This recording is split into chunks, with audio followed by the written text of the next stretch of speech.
session that will be delivered by the three speakers, Professor Tim Lindsey, Professor Adrian Bednar, and Professor Sulistiawati Irianto. This presentation session will be chaired by Mrs. Sindiarnis Cahyaning Putri. Without further ado, please welcome Mrs. Sindiarnis.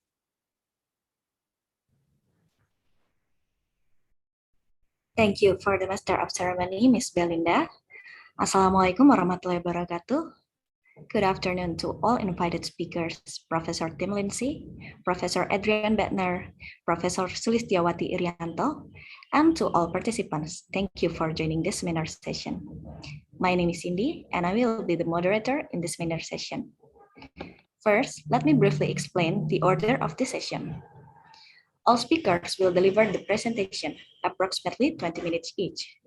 And after that, I will open the question and answer session. For all participants who wish to raise questions to the speakers, you can write your question in the Zoom's chat box by stating your name, institution, to whom your question is addressed to, and your question. Your question will be answered after all speakers deliver their presentations. The first presentation will be delivered by Professor Tim Lindsey. Before Professor Tim Lindsey delivers his presentation, let me read his CV first. Professor Tim Lindsey is one of Australia's leading experts on Indonesian law and has advised governments, business, international organizations, courts, and legal practitioner in Indonesia and Australia. He holds a Bachelor of Laws, Bachelor of Arts, and Bachelor of Letters from the University of Melbourne, and completed his PhD thesis in Indonesian Studies. He has more than 100 publications, especially in the theme of Indonesian law. Without further ado, please welcome Professor Tim Lindsey, and the allocated time for you is 30 minutes. Thank you.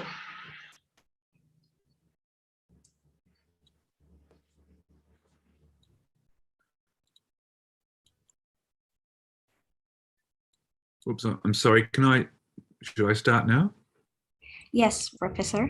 Thank you very much, and thank you for inviting me to take part in this conference here today. It's a great pleasure to be here. I will just share my screen.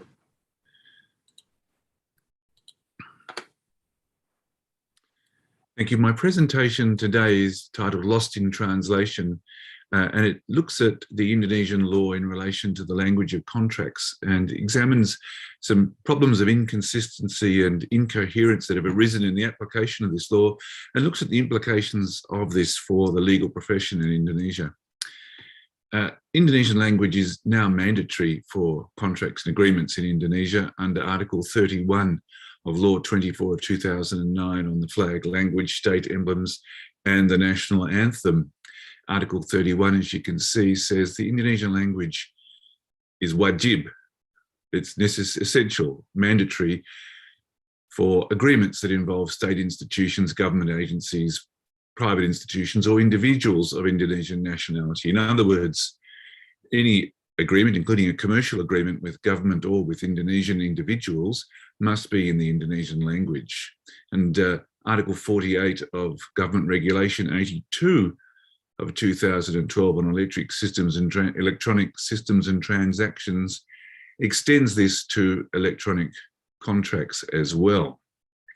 Now, neither of these laws, neither the language law, as I'll call it, or the government regulation, state what the consequences are for not complying with this mandatory language requirement. But the Civil Code Articles 1, 3, 3, 5 to 7 does provide an answer. Those provisions together have the effect that a contract that is for a prohibited cause is invalid, and they state that a cause is prohibited if it is prohibited by law or violates morality or public order. In other words, a law that contravenes Article 31 of the language law of 2009 will be for a prohibited cause and therefore invalid. Now, that would seem to be reasonably straightforward, but in practice, both bureaucratic and judicial responses to these provisions have created enormous ambiguity and uncertainty about how contracts involving Indonesians should be drafted. and in particular uncertainty as to the legal standing of contracts or versions of contracts that are not in Indonesian, and even whether they are valid at all, or even if Article 31 of Law 2009 actually applies. So I'll take you through these issues by beginning first with some of the bureaucratic responses, and then I want to turn to a range of court decisions that have come up with entirely contradictory answers to the question of whether a contract involving an Indonesian individual, a company or a state agency must actually be in Indonesian. So let me begin with the bureaucratic responses. And here I'm going to look at a number of different government legal instruments that have been produced. The first is Ministry of Law and Human Rights Surat Edaran, or Circular Letter of 2009, which purports to be clarifying the law on languages. But actually, this makes quite a dramatic change to the effect of the 2009 language law and the 2012 government regulation. It states that private commercial contracts prepared in foreign languages, particularly in English, will not be invalid simply because they are not in Indonesian. So you have the language law requiring that such a contract be in Indonesian. Then you have a Ministry of Law and Human Rights Surat Edaran that says that will not invalidate them. It also says that parties may contract in two languages and they may then choose which language will prevail if a dispute arises. The circular letter also states that the 2009 provisions don't apply retrospectively, so these rules only apply from 2009 onwards. So here we have the first problem, that the Surat Edaran seems to contradict the law and the regulation. Now, to the extent that it does so, it would be seemingly fairly clear that it would be invalid by reason of the operation of the hierarchy of laws in Article 7 of the Law on Lawmaking. A law cannot contradict a law higher in the hierarchy, let alone a circular letter, which of course doesn't appear on the hierarchy at all, still can be valid under Article 8, but cannot contradict a statute or a government regulation. There is always some uncertainty about the operation of the hierarchy, but most Indonesian lawyers, I think, would agree that to the extent that this circular letter contradicts the language law, it's probably invalid.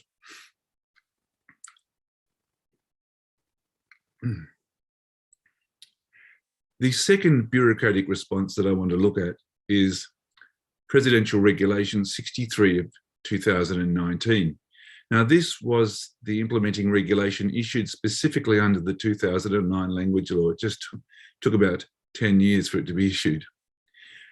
And this reiterates the principle in the 2009 language law that a contract must be in Indonesian to be valid, but it also states in Article 26(3) that a translation into another language can be used as well in order to assist the foreign party in understanding the Indonesian contract. That seems reasonable. And then it says in 26(4) that the parties can agree to select a language in the contract to be the language that will prevail if there is a dispute. So, excuse me, Professor Tim? Yes. Looks like your slide is freezing because we still see the first slide of your PowerPoint. Thank you. I'm sorry, everybody, if you've missed my screens. Thank you very much for that. So the result is that contracts involving Indonesian entities must be in Indonesian, but a version in another language that can be prepared, and parties can actually choose that non-Indonesian equivalent to prevail in the event of any dispute about interpretation. Now, that will only work if dual languages include a provision identifying the party's preferred language. If not, the Indonesian version will prevail. So this presidential regulation has helped clarify a little bit the application of the 2009 law. It allows dual language contracts, and it also allows a choice of language, including possibly a foreign language, as long as there is an Indonesian version. Now we come to what the courts have done with the language law, and this is where it becomes much more incoherent. The landmark decision in relation to the language law is well known. It is PT Bangun Karya Pratami Lestari and 9 AM Limited, a 2013 decision of the West Jakarta District Court. And this involved an English language loan agreement, which the court said was void under the Civil Code, Articles 1335 to 7, because the contract was not executed in Indonesian. It therefore breached the 2009 language laws because it had a prohibited cause, and so it was not capable of enforcement. It looked at the issue of the circular letter, which I referred to earlier, and said under the hierarchy it had no effect, and so it dismissed that. Now that would seem to be a perfectly sensible decision interpreting the law, and it was affirmed by the Mahkamah Agung in a cassation decision in 2015. The issue later of the presidential regulation did not change that decision, because both the decision and the presidential regulation require an Indonesian language version. So now this decision has been followed by another 10 cases. And in those other 10 cases, the principle in Bangun Karya Pratami Lestari was applied in a completely inconsistent fashion.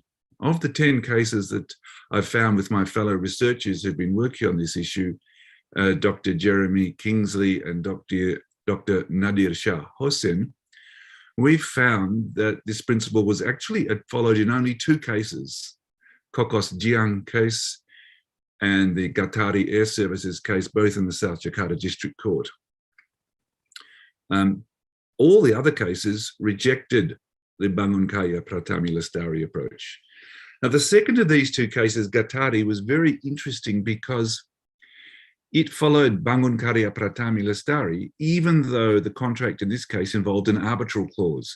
Under Article 3 of the 1999 Arbitration and Alternative Dispute Resolution Law, a district court does not have authority to decide a dispute between parties where there is an arbitration agreement. So in all likelihood, the court in Gatari probably could not have decided the case, but it did. It ignored Article 3 of the 1999 arbitration law. That case is now in cassation. Now, in 4 other cases, the courts did the opposite to Gatari and said because the contract before them had an arbitration clause, therefore they could not decide the question of whether the contract was invalid because it was only in a foreign language, and they declined jurisdiction. These were 3 decisions of the Jakarta District Court you can see on the screen, and 1 from the Bandung District Court. So these 4 cases, unlike Gatari, said that the existence of an arbitration clause meant the court had no jurisdiction over any dispute under the agreement. It therefore cannot apply the language law to void an English language contract. And that was confirmed by the Supreme Court cassation in the Chaturjaya case, one of the 4 cases. So what this means is that if you have an arbitral clause, you cannot go to the court to ask that the agreement, even if it's not in Indonesian, should be validated under the 2009 language law case. Now, with my fellow researchers, we have looked for arbitration cases that have then considered whether the arbitral tribunal could invalidate the contract because it's not in Indonesian. We found one involving Bani. And this was an interesting case because Bani simply declined to apply the 2009 language law at all. This was a case where the contract in dispute was only in English, and Bani said English language in agreement was not contrary to morals and did not contravene public order, which is a reference to Article 1337 of the Civil Code. It ignored the fact that a cause is prohibited if it is prohibited by law, which it is by the 2009 language law, and it gave no explanation of why the 2009 language law was not considered This was appealed, but the appeal failed. So, an arbitral clause will prevent a court hearing a matter relating to the 2009 language law where a contract's not in Indonesian, but we can't find an example of an arbitral tribunal actually applying the language law. There are 4 other cases of the 10 which were almost completely incoherent. In one case by the Central Jakarta District Court, which you can see on the screen, the court made a particularly strange decision.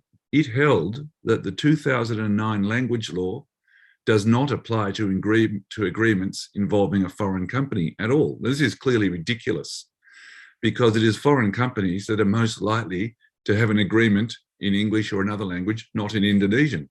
Why would a domestic company contracting with another domestic company have a contract not in Indonesian? So if you say that the language law does not apply to agreements involving a foreign company, then you probably would very rarely ever be able to use the language law at all. The court also said that the language law can't be applied to assist a party to avoid contractual obligations. And of course, that's exactly what it would always be used for. So that would make the law almost entirely irrelevant. An invalid contract, if you can't apply to have it avoided, declared invalid, then what would you do with the 2009 language law? So these cases seem to be based on almost completely incoherent arguments. In the other cases, Dendi Kurniawan and Hayun International Co Limited, both of which were appealed to the High Court and upheld. In these cases, the courts simply completely ignored submissions about the language law. It paid no attention whatsoever to the fact that the agreements in these cases were in a language other than Indonesian, and there was no Indonesian version. Even though that issue was raised and the application of Article 31 of the language law was put before the court, it made no comment and completely ignored it. Again, this makes no sense, and it does suggest the possibility of improper influence in these cases. I have no idea whether that's true or not, but it's such a strange decision to entirely ignore a clearly applicable statute that it does raise the question of improper influence. The last case that we've discovered is from the Amlapura District Court. And I finished my assessment of the cases here with this one because the court in this case held exactly the opposite to the landmark Bangun Karya Pratama Lestari case. It actually held that failure to comply with Article 31 of the language law did not render an agreement invalid pursuant to the Civil Code. That's the provision that requires agreements to have a permitted cause. In other words, that the use of the word wajib in the 2009 language law doesn't seem to have any meaning because there are no consequences for failure to comply with it. In this, the court in the Amlapura District Court seems to be following the approach of Bani, taking the view that a breach of the language law doesn't have any consequences and doesn't constitute a prohibited cause for the purposes of the Civil Code.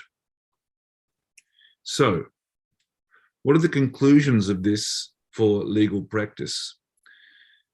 We had what seems to have been a fairly clear policy decision that contracts involving an Indonesian party must be in Indonesian language, at least one version of them.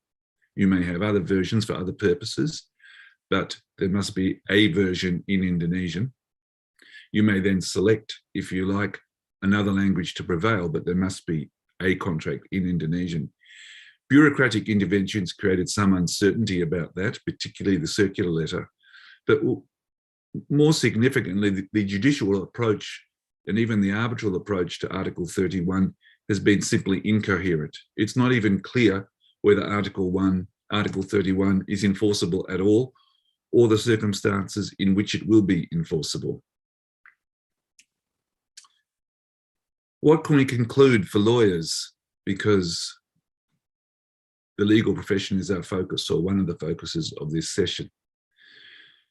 The first point is that it is obviously useful to include arbitration clauses in commercial agreements in Indonesia for a whole range of reasons, but also because if the language law issue, Article 31, is raised, Indonesian courts will usually decline jurisdiction and leave that issue to the arbitrator.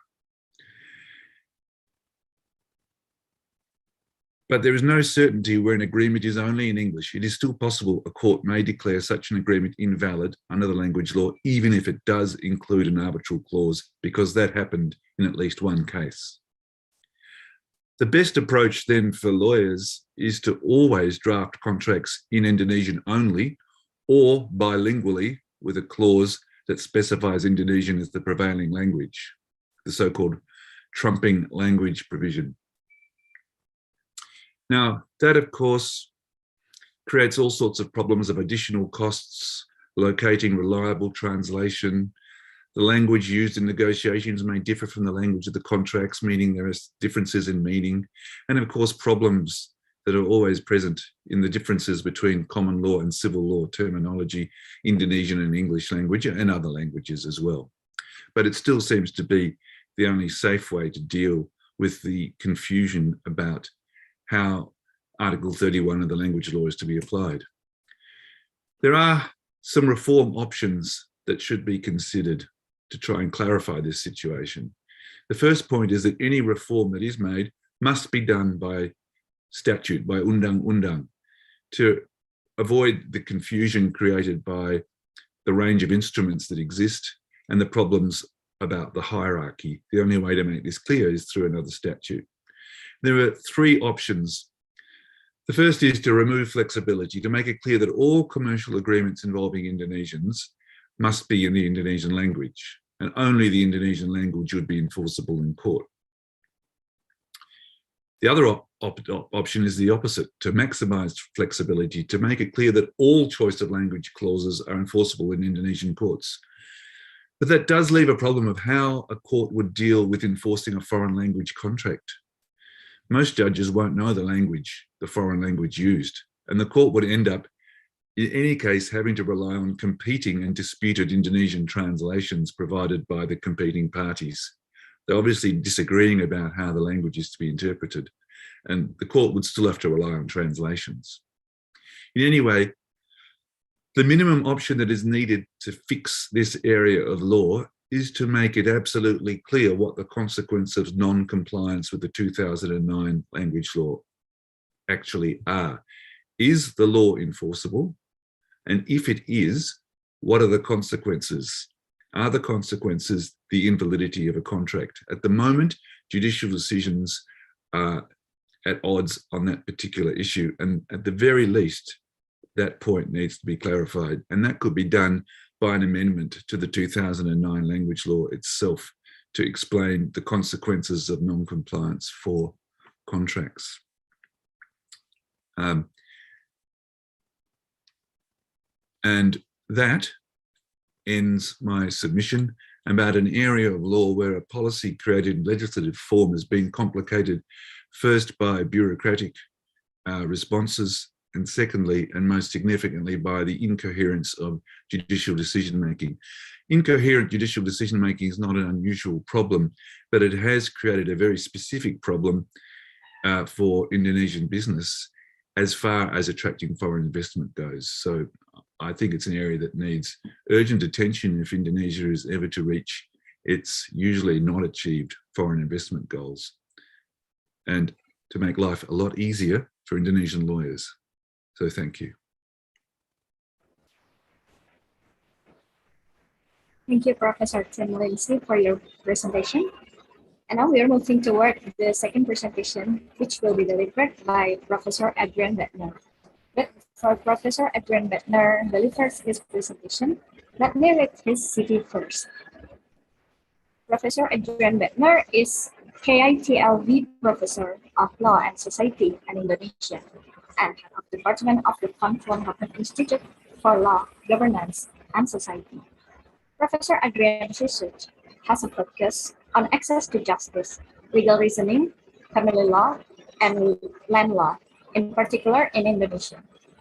This has led to publication on a wide variety of subjects, ranging from administrative courts and environmental litigation to human rights promotion in marriage law regimes and Indonesian legal education. Without further ado, please welcome Professor Adrian Bettner, and the allocated time for you is 20 minutes. Thank you. Okay, thank you very much. I'm delighted to speak here. I will start sharing my screen.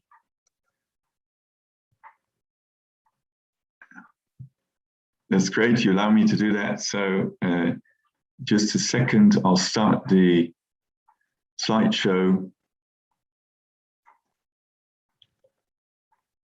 Yeah, there we go. So I'll be speaking about the future of legal education and the legal profession. At least the title claims I will be doing that. I will be mainly speaking about the legal education and a little bit about legal profession in relation to legal education. And the interesting thing is I started, I already gave a presentation on legal education in 2013 in Surabaya, and now I'm repeating it in 2021 in Malang. And the good news is that the situation on legal education, as I've seen it develop over the years, has become a lot better, and that the findings in 2013, when I reread the article, are absolutely too negative when I judge it from the situation right now. So that's a positive thing I wanted to start with. Now, you can, if you're interested in what I'll be presenting now after the presentation, you can read an article on legal education in Indonesia in the new Indonesian Journal of Social Legal Studies, which is a publication by Universitas Indonesia. I can very much recommend it to all of you. There are other really interesting articles in it. I think it's great that Indonesia now has such a journal, and I'm very proud and that Jacqueline Vell and I were allowed to write an article for the first issue. So you can find the URL under the picture of the journal. So I'll start with a few figures. So Indonesia has more than 200 law faculties, 35 of them are public universities, the rest are private. There's tens of thousands of students, and the study is really popular. When you look at UI, for instance, in 2020, 10,000 candidates were applying for 900 places. So it shows how popular the study is. And another thing, there is also a labor market for law students. They don't end up, all of them, in the legal profession, but in all kinds of positions. So many people working in the civil service, but also in business, have studied law. So when we look at it from the outside, it seems that all is going really well. Nonetheless, we also see that there are complaints about legal education. So there are different ones. The first is about the formalism, the extreme rigidity of legal theory as it is taught. It's called sterile. There are few examples given often in teaching, so it's a bit stiff and old-fashioned and relying very much on explanation of statutes instead of also taking into account other legal sources such as case law, doctrine, etc., etc. Another complaint we often hear is that there is no attention for legal skills.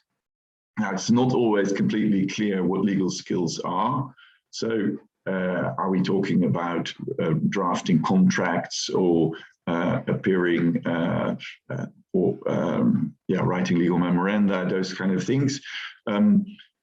Others rather argue that the most important skill that is not being taught in law schools is legal reasoning. There is a lack of attention for legal reasoning, so students are merely reproducing the theory that is part of the formalism, and they don't learn what they need to be working in legal practice, which is both, of course, which of course is also includes contract drafting, but the more important thing is, of course, that you know something about legal reasoning, which I think should be the key, the core of any legal education. There's also complaints about the teaching methods, generally very large law classes with one professor lecturing, and the teaching materials, which are supposed to be old-fashioned and again not renewed.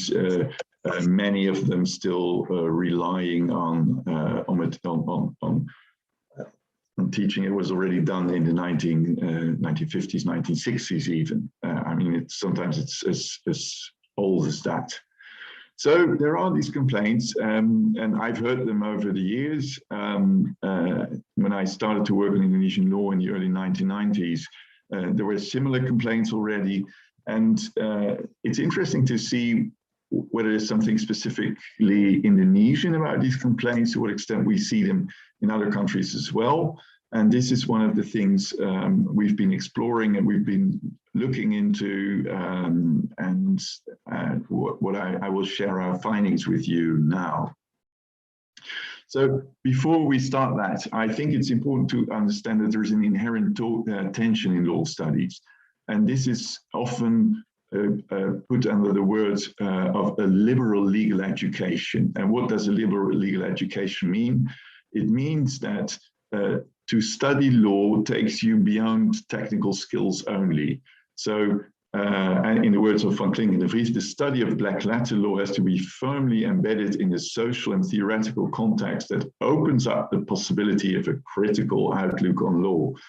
So when to be an academic study, law can't only be a vocational study. It can't be only that you learn how to apply the law, but also you have to learn how to think critically about the law, and also to understand that law is doing something in practice and how it's doing that. I mean, generally, law students very much overestimate the effects of law in practice, and they do not see that there is a big gap between what the law says and what the law does. So these are things that actually you should be taught in law school as well, at least if you subscribe to a liberal legal education, which I think is indispensable for any academic formation. So there's two debates within this context is, are you educating generalists or are you educating legal professionals? This is, of course, Indonesia being part of the civil law tradition, this is something important because in most of law countries, law students are really educated to become generalists and not only to become lawyers, to become judges or public prosecutors. And if you look at Indonesia and you see where people end up, then it's clear that the education should at least provide a general formation to become a generalist. The other is the liberal or legal technical education. So the liberal side of the education is thinking critically, understanding how the law works, looking at legal philosophical issues. Whereas the other side is the legal technical education, is whether you are indeed able to apply the law, which arguably is also very important. And this is a debate which we find worldwide. This is not something specific for Indonesia. It has to do also with what the law firms require from law faculties, how much legal technical education students have had, etc. Now, this debate has taken on a special form in Indonesia. There's a lot of debate about what law actually is. I'll get into that in a minute. And we can only understand how this debate has emerged and has taken the form it presently has when we look at the Indonesian historical context. And that starts with the 1950s, when Indonesia had gained its independence, and there was a lack of everything. The economic situation was really, really dire, and there were hardly any publications, legal publications. Law schools had to work without proper housing. There were very few lawyers in any case. There was an increasing demand for lawyers, so the few faculties that were there were flooded by students, but the opportunities to teach them were very limited. And also because many of the law professors before had been Dutch, and they had returned to the Netherlands, and it was hard to replace them given the limited number of Indonesian law professors available. The other thing which my colleague Amlapura has written a wonderful book about, the voice of the law and transition, is that there was the link with Dutch law was lost because of the transition in language, which in itself was a very good thing, but the way in which it proceeded and the way in which many lawyers lost the link to the legal materials they were relying on caused legal uncertainty and many problems, which some of which have continued until today. Now, the situation became worse during guided democracy when we saw the ideological attack by the government led by Sukarno.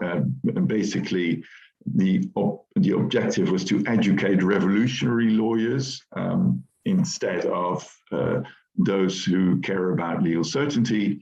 And there was also an ideological attack. So basically, legal autonomy, the autonomy of the legal system, the independence of the judiciary were undermined to the extent that the president could indeed interfere in any legal cases.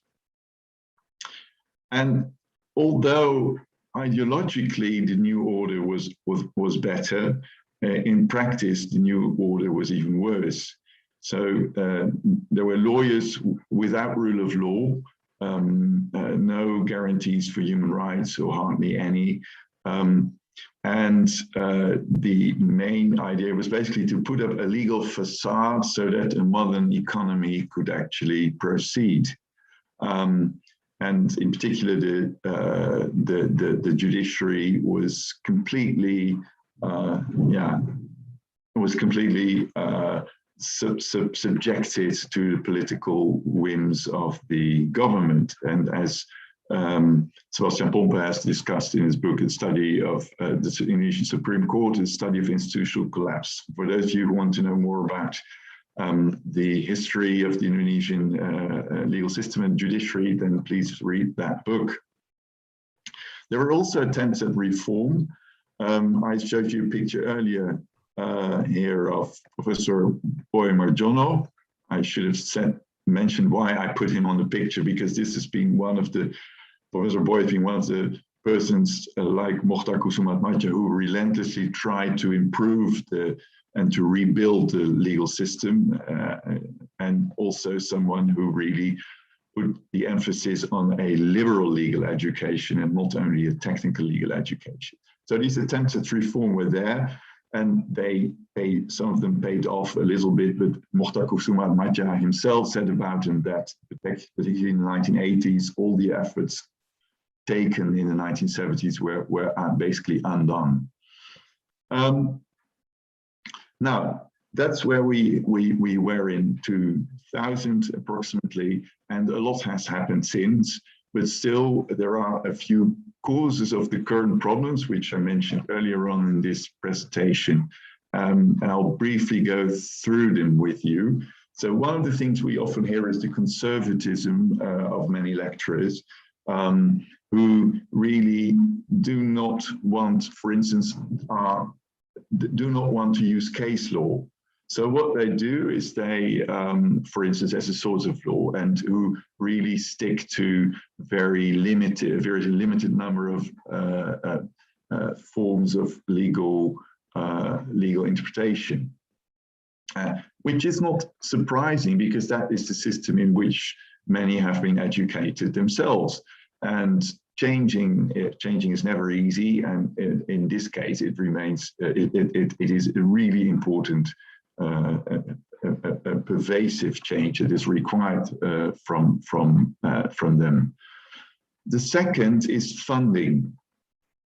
Law lecturers do not get a decent salary in the sense that they need to find all kinds of alternative sources or complementary sources in order to be able to make a living, which makes it hard to do research, which makes it nicer to have many students in one class rather than have small classes and teach them. So there are, of course, there are wonderful lecturers who still manage to do all the extras that you would want them to do, but the basic funding system does not support this. Then the administrative burdens. Now, well, this is something everybody complains about, including in the Netherlands. But when you see how high the administrative burdens are in the Indonesian law faculties, to me, that's pretty shocking. I remember being once at Universitas Mataram, where there was going to be an evaluation. It was literally a room stacked full of files that were required to go through this evaluation. So that also is something which makes it hard to focus on the core tasks of legal education, which is actually make sure that students get this liberal legal formation. And then finally, the nature of law as a discipline. And this is something which is quite specific, I think, to Indonesia, although in slightly different forms you may find it in other countries as well. But in Indonesia, it has taken a very particular form in the debate between what law is. Is it hukum murni, as promoted by some professors, or is it something?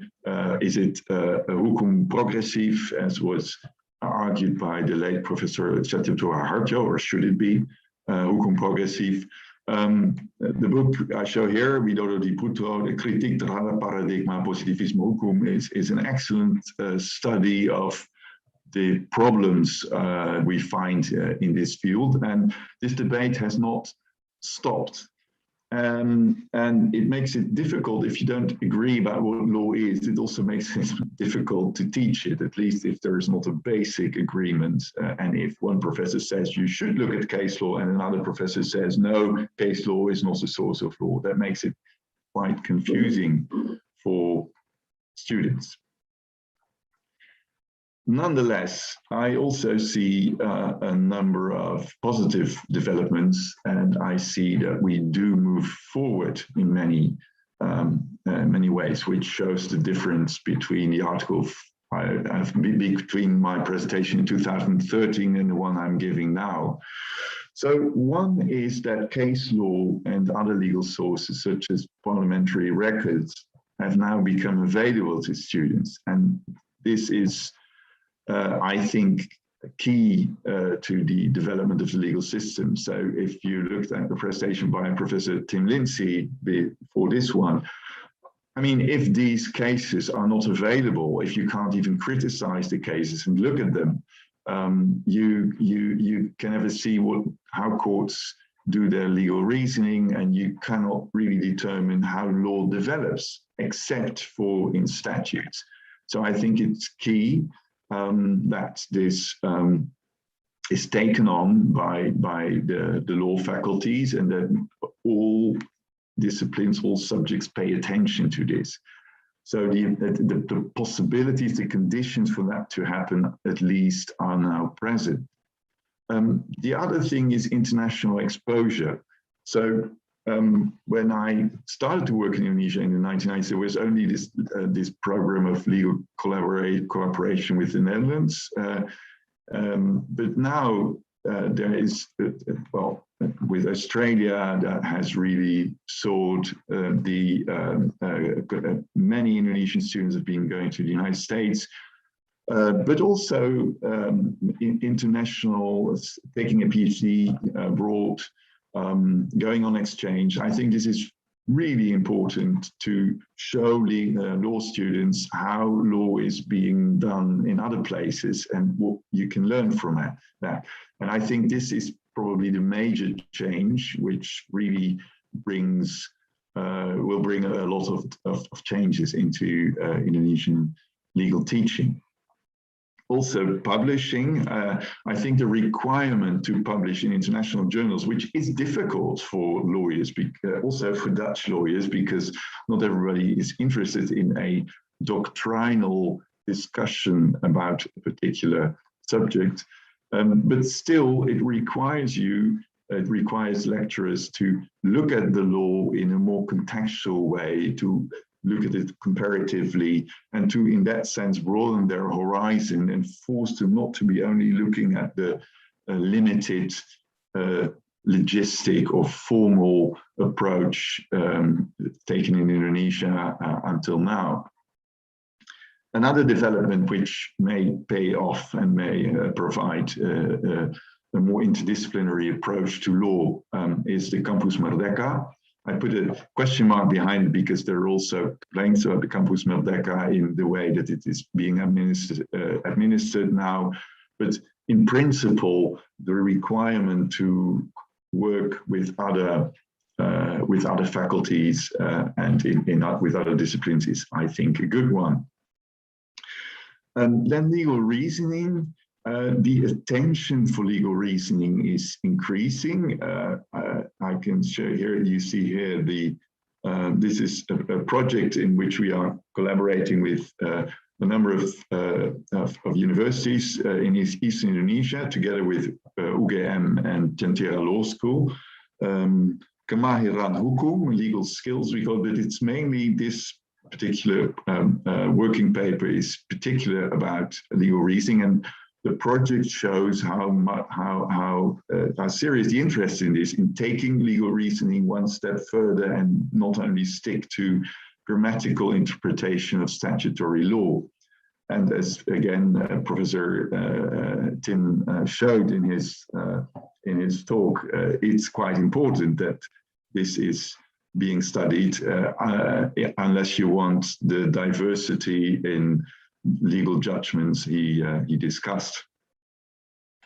But also mengajarkan hukum yang berkeadilan. So I found this yesterday. I didn't know it existed, but there is also efforts being done at Brawijaya and at other universities to improve this. And I think this is key. Now, finally, what is this all about? It's about, I think, about stimulating critical thinking. So we need to discuss the law with students. We need to take a critical look of statutory developments. But it also requires us to think in a more coherent way about how law works and what we can learn of that, and how that then should reflect back on the law itself, how the law should be changed in particular ways to make it more effective. And this critical thinking, I still remember in the early days of Reformasi, when there were complaints by colleagues who said, the students only said, it's my opinion that, I think that, but without offering much proper reasoning and proper good reasons to support that opinion. And I think this is an important task, and this is where I think interdisciplinary work is indispensable. So I'm not negative about the future of Indonesian legal education. I think we've come a long way already, and I think that if we continue to pay attention to it, and then the really incoherent, absurd judgments that Professor Tim discussed will be something of the past. And I will end with that. Thank you very much.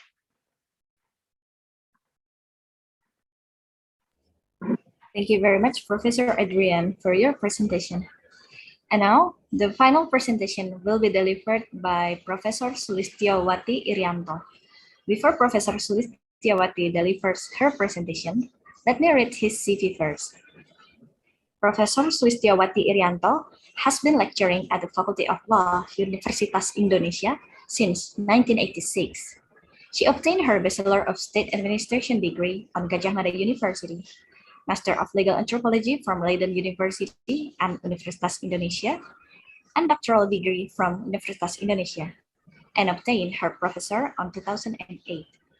Professor Sulistiawati has many publications with a theme of gender justice, socio-legal studies, and many more. Without further ado, please welcome Professor Sulistiawati, and the allocated time for you is 20 minutes. Thank you.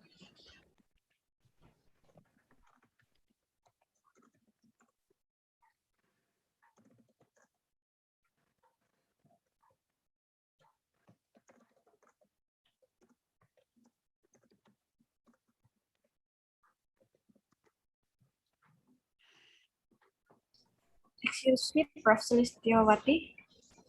Looks like you're still in mute. Oh, sorry. Yes.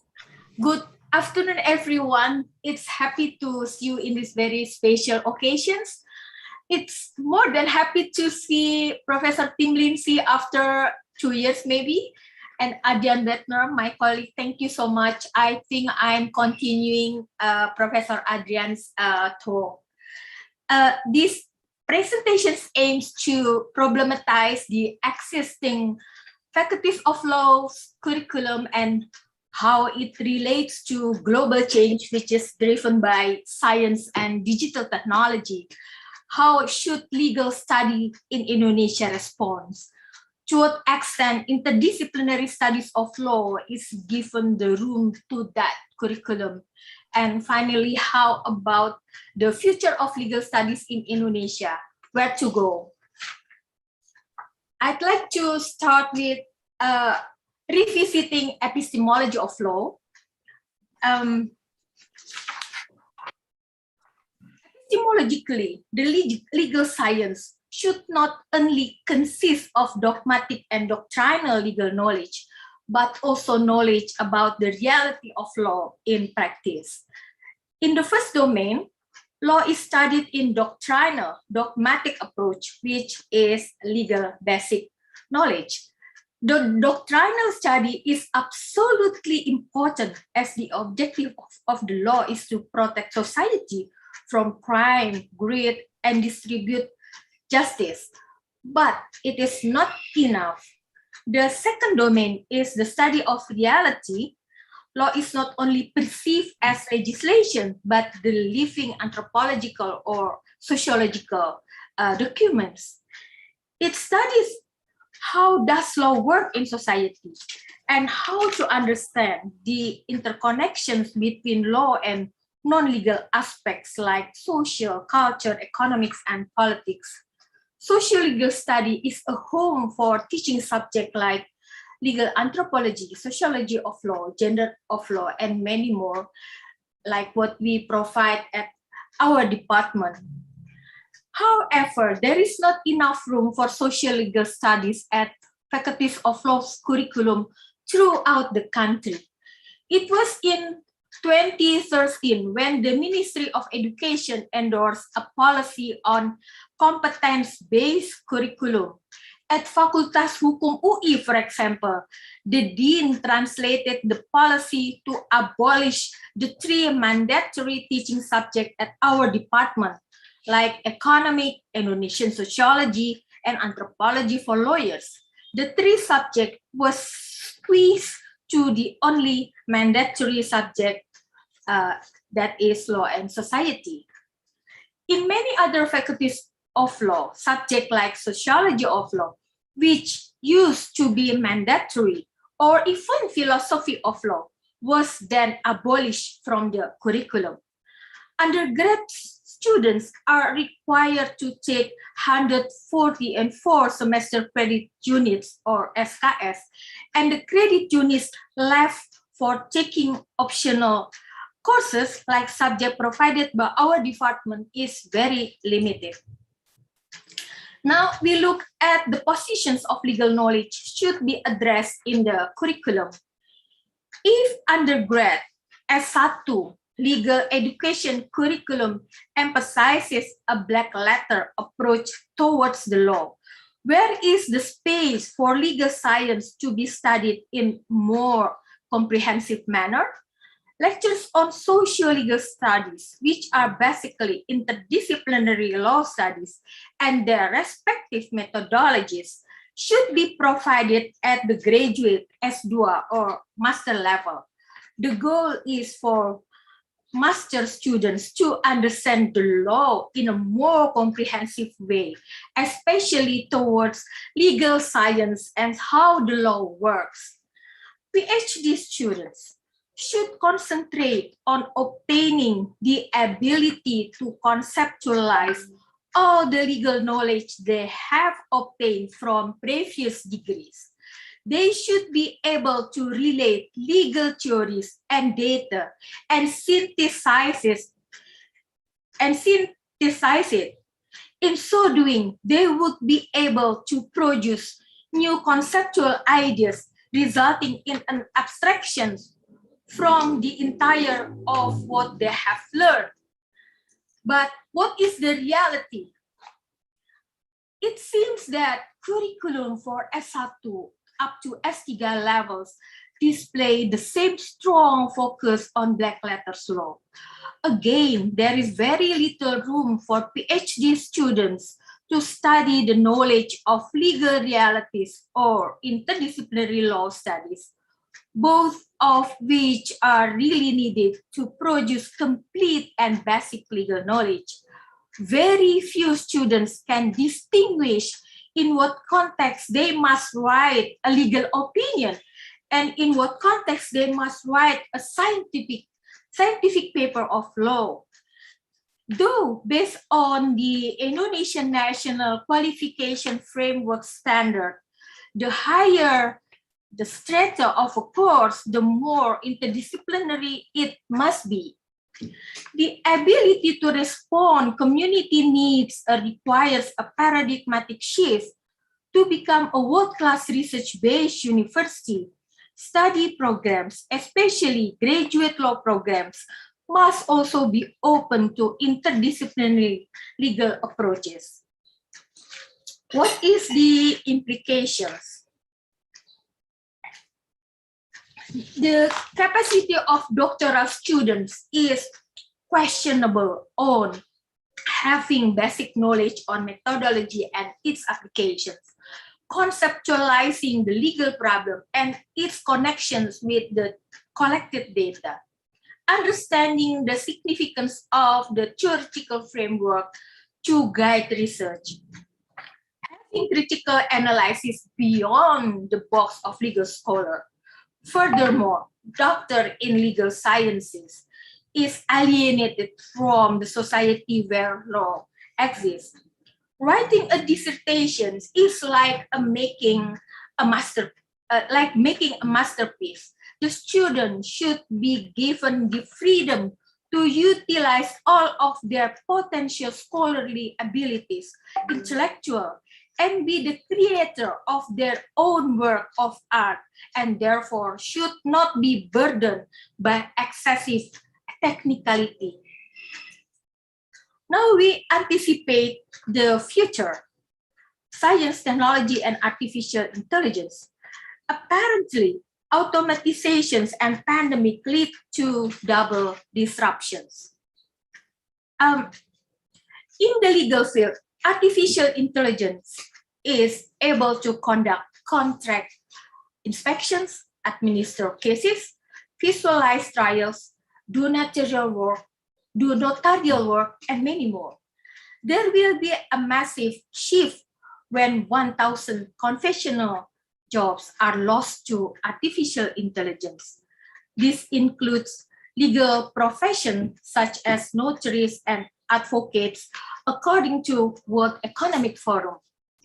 Susskind stated that large law firms will collapse because corporations no longer want to pay for expensive services, which can be replaced by digital applications, while small law firms will merge to provide more varied services. On the other hand, as many as 1,500 new digital-based professions will be born. The challenge for today's lawyers is you have to be smarter and brighter than machine. Digital technology, through his two books, Susskind stated that the world of law will experience more radical changes in the next 2 decades compared to changes in last 2 centuries. My question is there the end of legal professions or the beginning of a new era in legal professions? The second is a positive way of looking from Leiden University, I guess. He said, today openness to science and digital technology for law graduates is also inevitable. It is driven by the need for a legal reform program. In general, throughout the world, the problems faced by the justice seeker regarding the judicial process are delays, lack of access, and corruptions.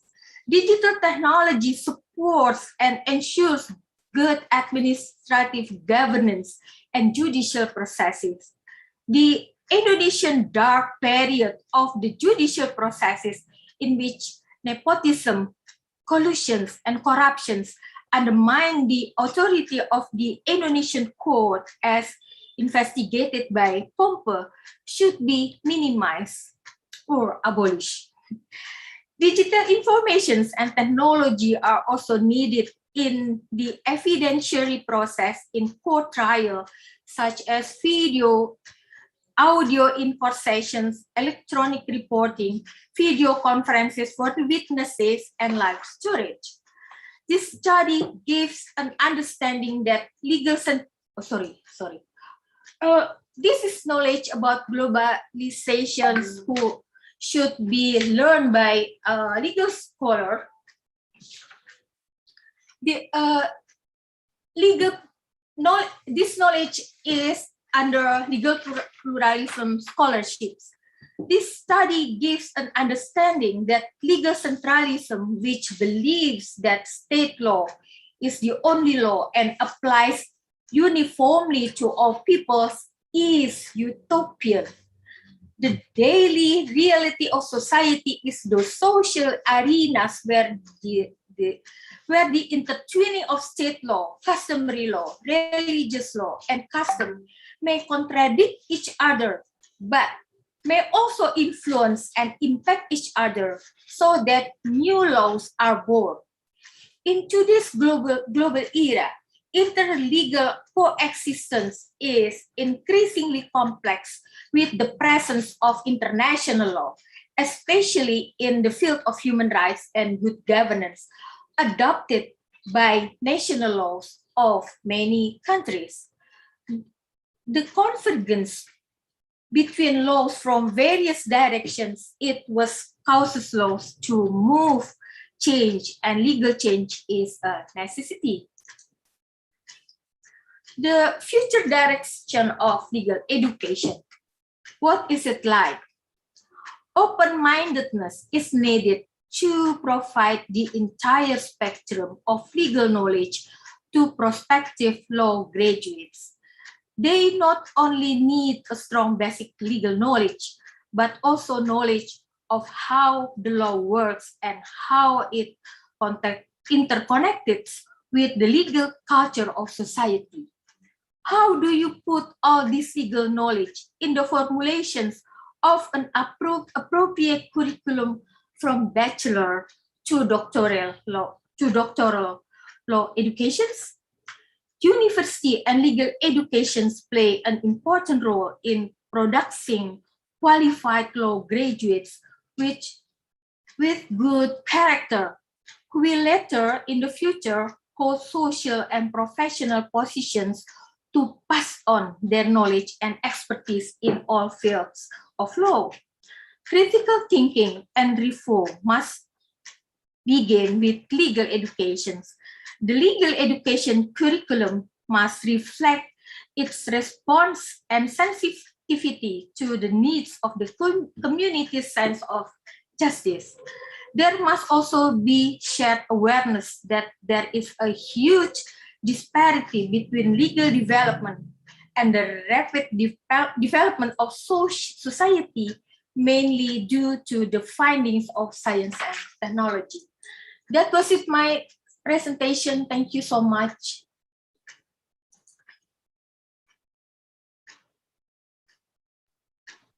Thank you, Professor Sulistiawati, for your presentation. And now all the speakers have delivered the presentation comprehensively, and we are moving to the question and answer session. Firstly, I will offer to the participants who wish to ask questions to the speakers directly, please use the raise hand features in your Zoom. And don't forget to mention your name and for which speaker your question is addressed to. Is there anyone want to ask a question directly to the speakers? Okay, there are one. Okay, from Fritzi Gabriel, please.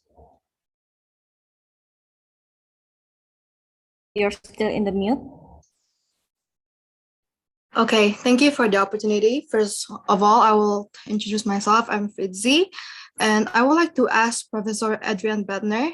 I have two questions which I already text in the chat box. The first one, what can we do as a collegian to improve the studies of the law, especially the link that has been mentioned because of the language barrier? And second one, how do we improve our critical thinking and be open to the barrier and stigma that have been around for a long time? That's it, my question. Thank you. Okay, thank you for your question. These are really broad questions. Am I supposed to answer directly? Yes, Professor, please. Okay. So how to improve the studies of law? Well, I think the main answer is that you do the work like Tim Lindsey has been doing on court cases. So thank you, I Adrian.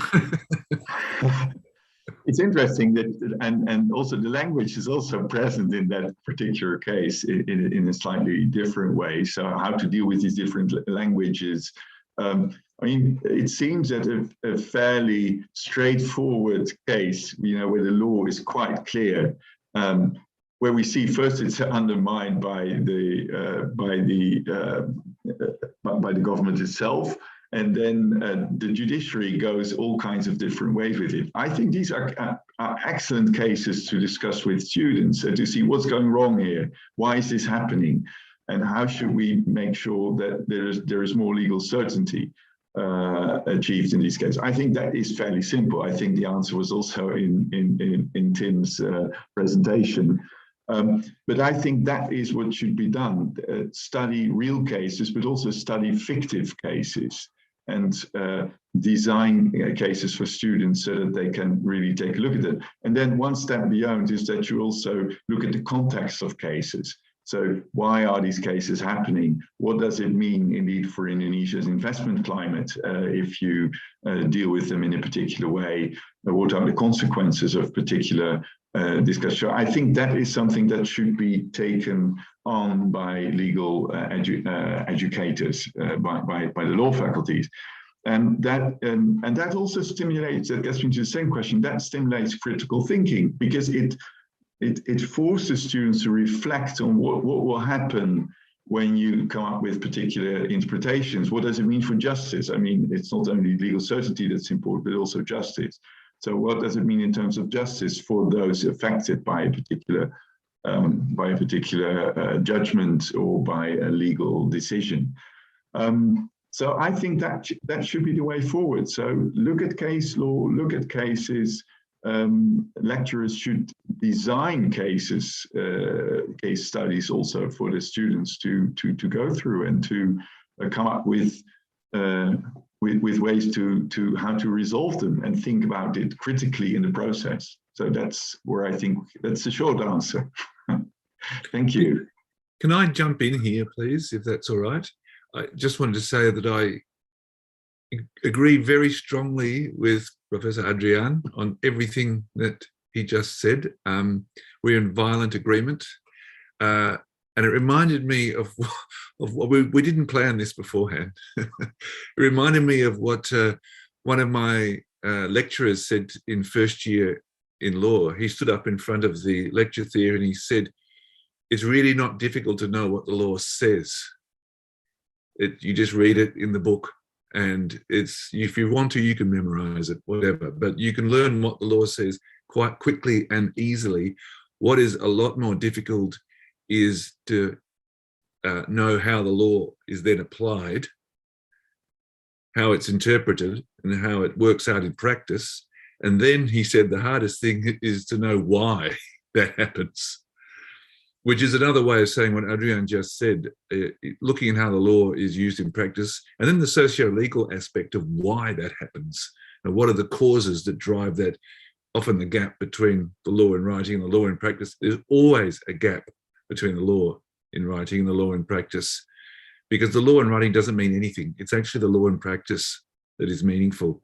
And understanding how that works is really, in some ways, the highest level of legal learning. It's also the hardest. It's a bit I struggle with. Okay, thank you, Professor. So I would like to make a conclusion. So we have to see and understand the whole perspective from a case. So we have to study a case. It's either with ourselves or with our friends or with the lecturer. So thank you for the answer. I'm so thankful. Thank you. Okay, thank you for Professor Adrian Bedner and Professor Tim Lindsey for the answer. And maybe I will open one more question, one more direct question. Is there any? This is, I see, from Jiden. Oh, yeah. Gideon Glenn. Gideon. Yes. Please. Okay. Thank you so much, moderator, for your for the opportunity.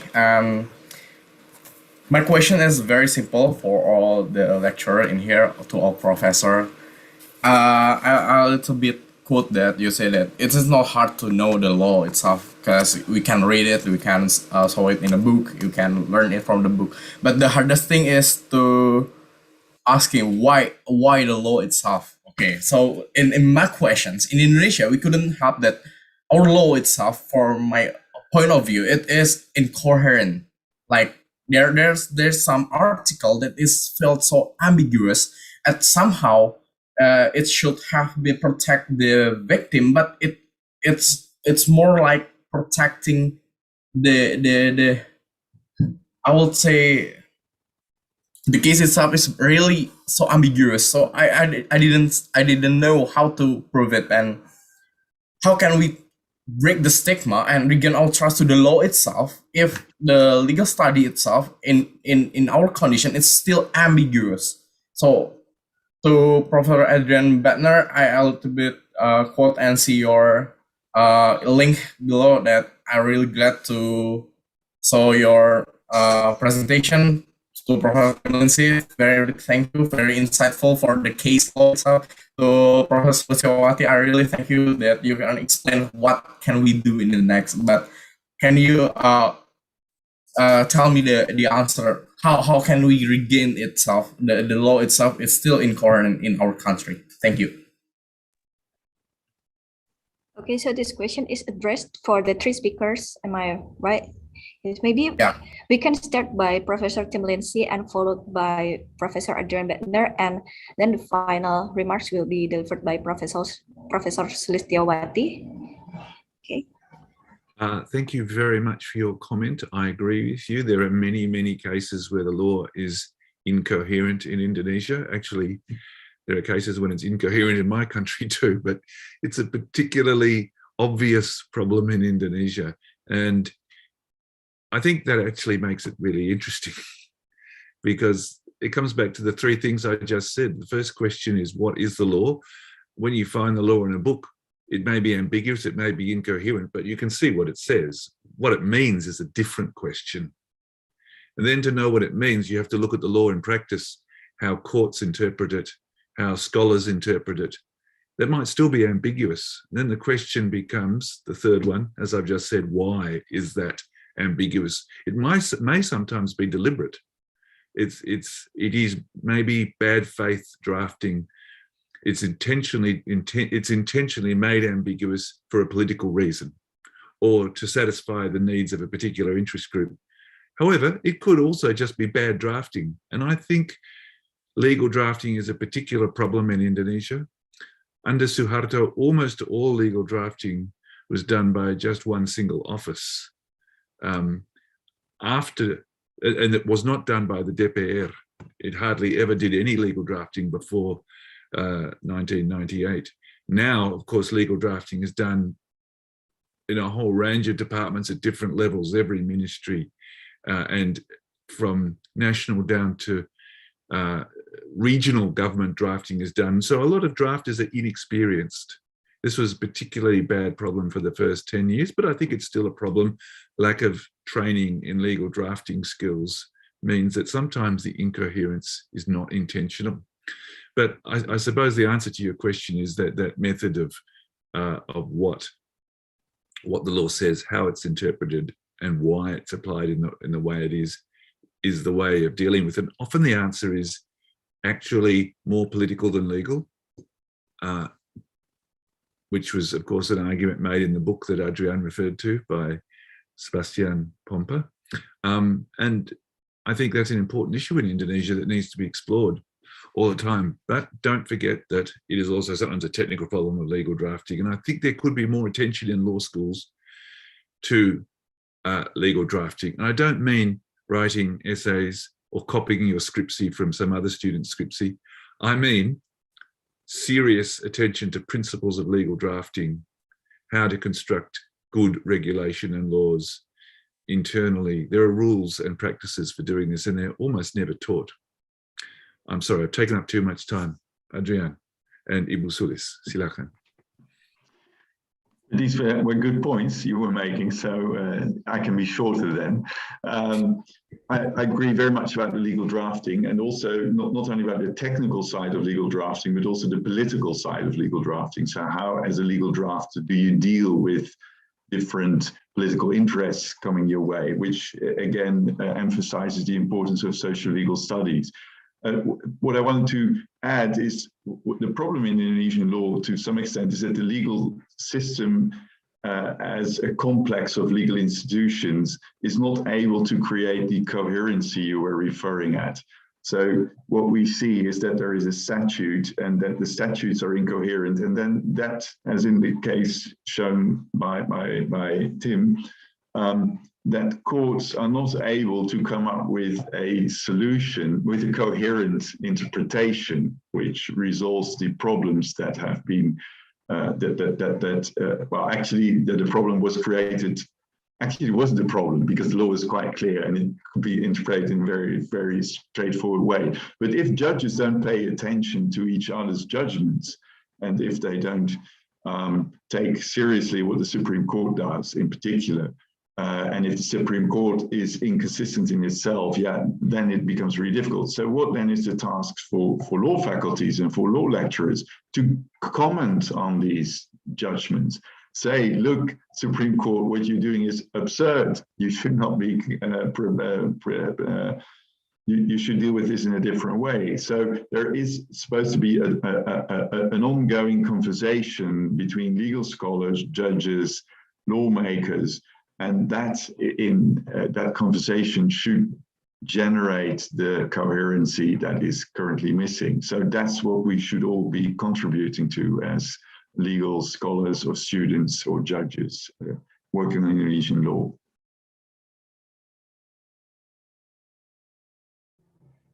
Sulis, please. Yeah. Please let me add something else to answer Gideon. These illustrations is that referring to Campus Merdeka, which promote interdisciplinary studies in all universities in Indonesia. If a law student studying corruption law, corruption issues, he or she should be allowed to take a certain lecture provided at civil engineering department. Why? Because the civil engineer is the one who has knowledge to prove the corruptions in building the road, building the bridge, etc.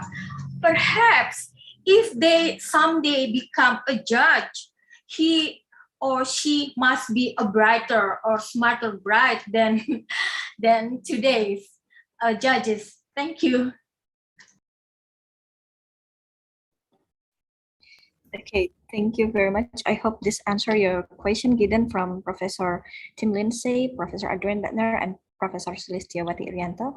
And maybe that was the last question for direct questions, since we have a lot of written questions here in the chat box. I will read it for you. So the first question is from Justina Niken for Professor Adrian and Professor Sulistiawati. I am Justina Niken, a young lecturer from the Faculty of Law at Atmajaya, Yogyakarta. In my opinion, in Indonesia, there is no clear distinction between legal education at universities and professional education. Example, for lawyers, we have PKPA. For notary, we have notary's education. And it is not surprising that there is a thought legal education at universities learn theory, while professional education is for studying practical cases and problems in society. How to deal with this? And I am honored to receive response from Professor Adrian and Professor Sulis. Thank you very much. Maybe Professor Adrian can answer this first, and then followed by Professor Sulistiawati regarding this matter. Well, the answer is quite straightforward. You should merge the two. You should not only have a vocational or a professional side to legal training, but neither should you only have a theoretical side to it. The two should be combined and should influence one another. And I think that's the only way in which you can really train jurists who are capable of critical thought and of coming up with original and good solutions to the problems they are will be confronted with in practice. And that requires both legal skills of resolving cases, looking at as I said, also fictive cases, so cases invented by the lecturers, where you can actually help your students to think through particular problems. And the other thing is that you also need to pay attention to what the law is doing and why it is doing things in particular, as Tim was mentioning earlier. And bringing in socio-legal subjects, as Professor Sulis was arguing. So I think you should have it all. It should all be there. And you can do that both through different subjects you're teaching, but also through taking this perspective within the courses you are teaching yourself. As, for instance, when you're looking at arbitration law, that you present the cases like Tim did, and that you then actually look at why is this happening, what's happening, and that you bring in knowledge from other fields as well about arbitration, about commerce, and those kind of things. So that is what makes being a law lecturer interesting, and what makes it nice, and what makes it a fulfilling experience when you see your students after a class, that they suddenly understand what's going on, and that they see it's not only dry law in the books or anything, but that they actually deal with it, and that they are doing something. So that's what I think you should be doing, as you yourself are a lecturer. And I hope you will manage to. Thank you. Thank you, Professor Adrian. And please, Professor Sulistia. Thank you. It seems that all the problem lies on the legal educations and its curriculum. I fully agree indeed to the idea of Campus Merdeka, Adrian. Sorry, can you hear me because my internet sounds not good? Yes, okay. We can hear you clearly. Yes, okay, thank you. Adrian, I fully agree the ideas of Campus Merdeka at the beginning, but later on, how they implement or how they working out the idea is made me not happy, because it seems that what they want is the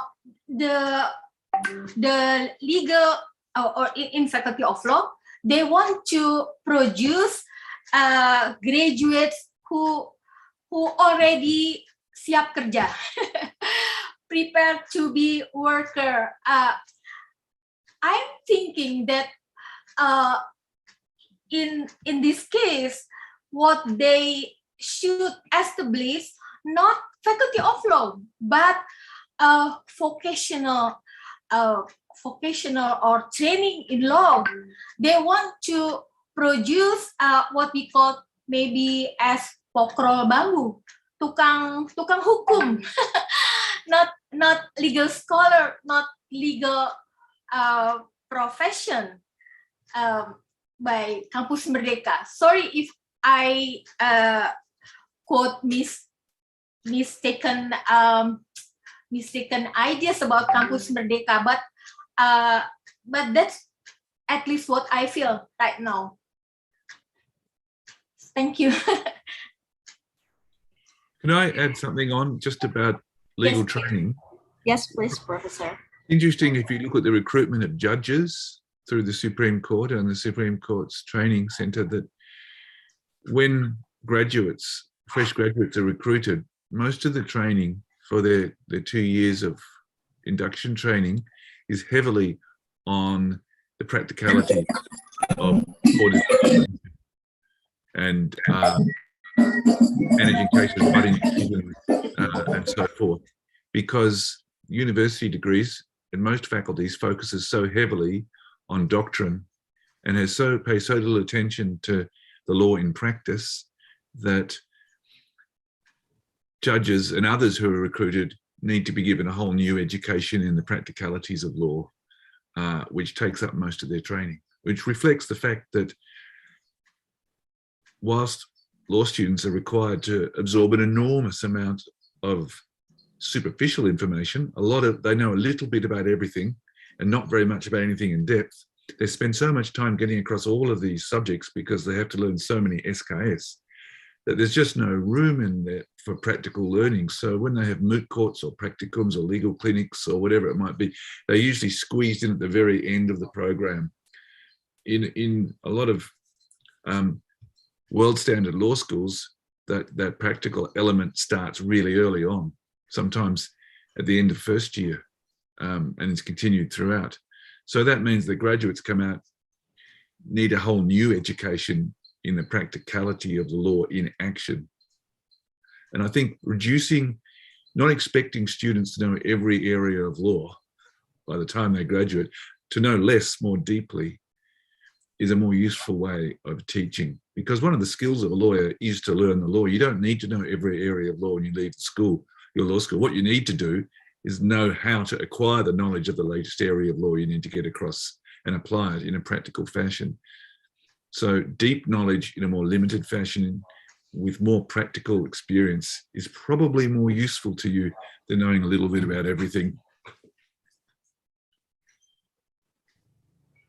Thank you very much, Professor Adrian Bettner, Professor Tim Lindsey, and Professor Sulistiawati. And now we are moving into the next question from Royce Haldan to Professor Tim Lindsey. The question is, why do Indonesia does not have an operative legal basis on which to implement the unit right principles? This is the question for Professor Tim Lindsey. And the second question is addressed to Professor Sulistiawati. The question is how to elaborate inter- and transdisciplinary to address complex development challenges in the field of law. Please. Maybe Prof. Tim can answer this and then followed by the Professor Sulistiawati. Sure. Thank you for that question. I think I've got a lot of homework now to do. I have to go and write another article to answer this. It's a really difficult question, but it's a good one because it actually raises all the issues that we have been discussing that Adrian set out. The UNIDROIT principles are principles for international commercial contracts that are designed to produce a set of rules that can be used right around the world to create some sort of compatibility between international contracts, regardless of the rules in the home jurisdiction. And they're generally seen as a sort of model set of laws for contracting. And Indonesia has not adopted them. Many other countries have. Indonesia hasn't, doesn't have a basis really for doing so, although a lot of people have been calling for it for a long time. But I think here we come to our socio-legal approach. Why doesn't Indonesia have the unidroit laws? For the probably, I don't know, but probably because the people in power don't want them. Indonesia is effectively becoming an oligarch-dominated electoral democracy, and the DPR is dominated by parties that are controlled by commercially powerful entities. Each party is owned by a very wealthy set of interests. I don't see how international commercial contracting rules that create fairness are going to be particularly attractive to oligarchs and enormously powerful conglomerate. And they control the DPR. So how are you, if you can't get consensus to amend an ancient and problematic criminal code, how on earth are you going to get consensus to introduce a set of rules that would make contracting fairer? By fairer, we mean less advantageous to conglomerate and oligarchs. What I'm trying to say in a simple sense is political elites don't particularly want to make international contracting more enforceable because, as I'm sure everybody listening to this knows, foreign investors don't win very often in commercial contracts in Indonesia, and I'm sure the conglomerate are quite happy with that. So there's a fairly impolite and blunt answer to your question, which is to say that the likely reason for lack of support for the international commercial contracts rules, the unidroit principles, is probably in the end political. But as I say, that's homework for me. Okay, thank you, Professor Tim, for your answer. And Professor Sulistiawati, maybe you can answer the question from Royce. Thank you. I think my question is already answered by illustrating the need to open the very high walls, separate faculties of law and other faculties. I always suggest my students to use judge decisions as material for their work in the class or for their dissertations or even scripts. When the court trial already passed, what they can use is only the documents. But if the trial court is still going on, why don't you go to the courtroom? In the courtroom, the researcher, the students just nicely sitting in the trial room, and what they see, they listen, they observe, it's already very rich legal material, and they can use all the what they can use is can be enrich their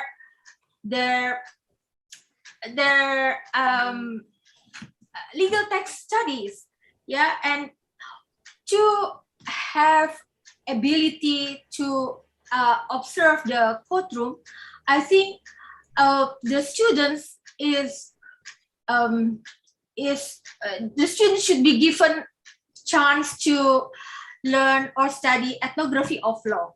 And if the curriculum of faculties of law doesn't open to the second domain of the legal studies, and we will lose the golden period to produce very significant legal knowledge.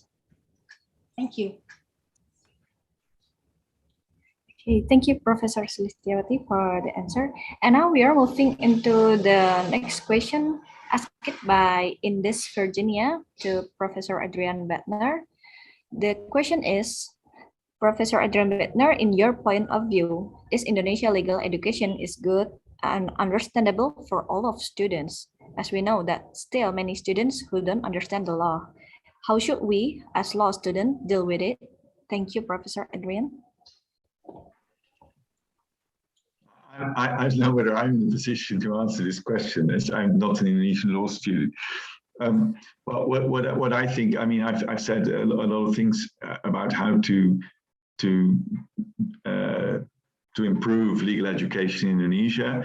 From the perspective of law students, I think that you should be demanding of your lecturers that they also deal with the why questions, that they also offer you cases, and that they discuss new developments in the legal fields they're teaching to you, and not only that they come up with fairly boring theories only. So from that's what I would recommend you to do in any case. The improvements that should be made are, well, the many things have been mentioned already, so I won't go into that. But I do think that it's important also that law students, for me, for instance, when I've taught a course, I will always sit down with a couple of students after the course and listen to what they thought of it and discuss with them how it can be improved. And I've learned a lot from that. That is perhaps an advice to law lecturers: do that with your students, and you will certainly benefit from it, because it will be more fun to teach courses that your students like than ones that your students don't like. So perhaps that might be helpful. Thank you for your answer, Professor Adrian. And now we are moving into the next question from Gilang Puji. It's addressed to Professor Tim Lindsey. The question is, some contracts do include arbitration clause, as for example, alternative dispute resolution, although in the end, the agreement sometimes disputed in court. That what if there is a conflict of authority to court, where the arbitration decision cannot be corrected by the court, only an annulment, and or this looks appealing, inequality detecting.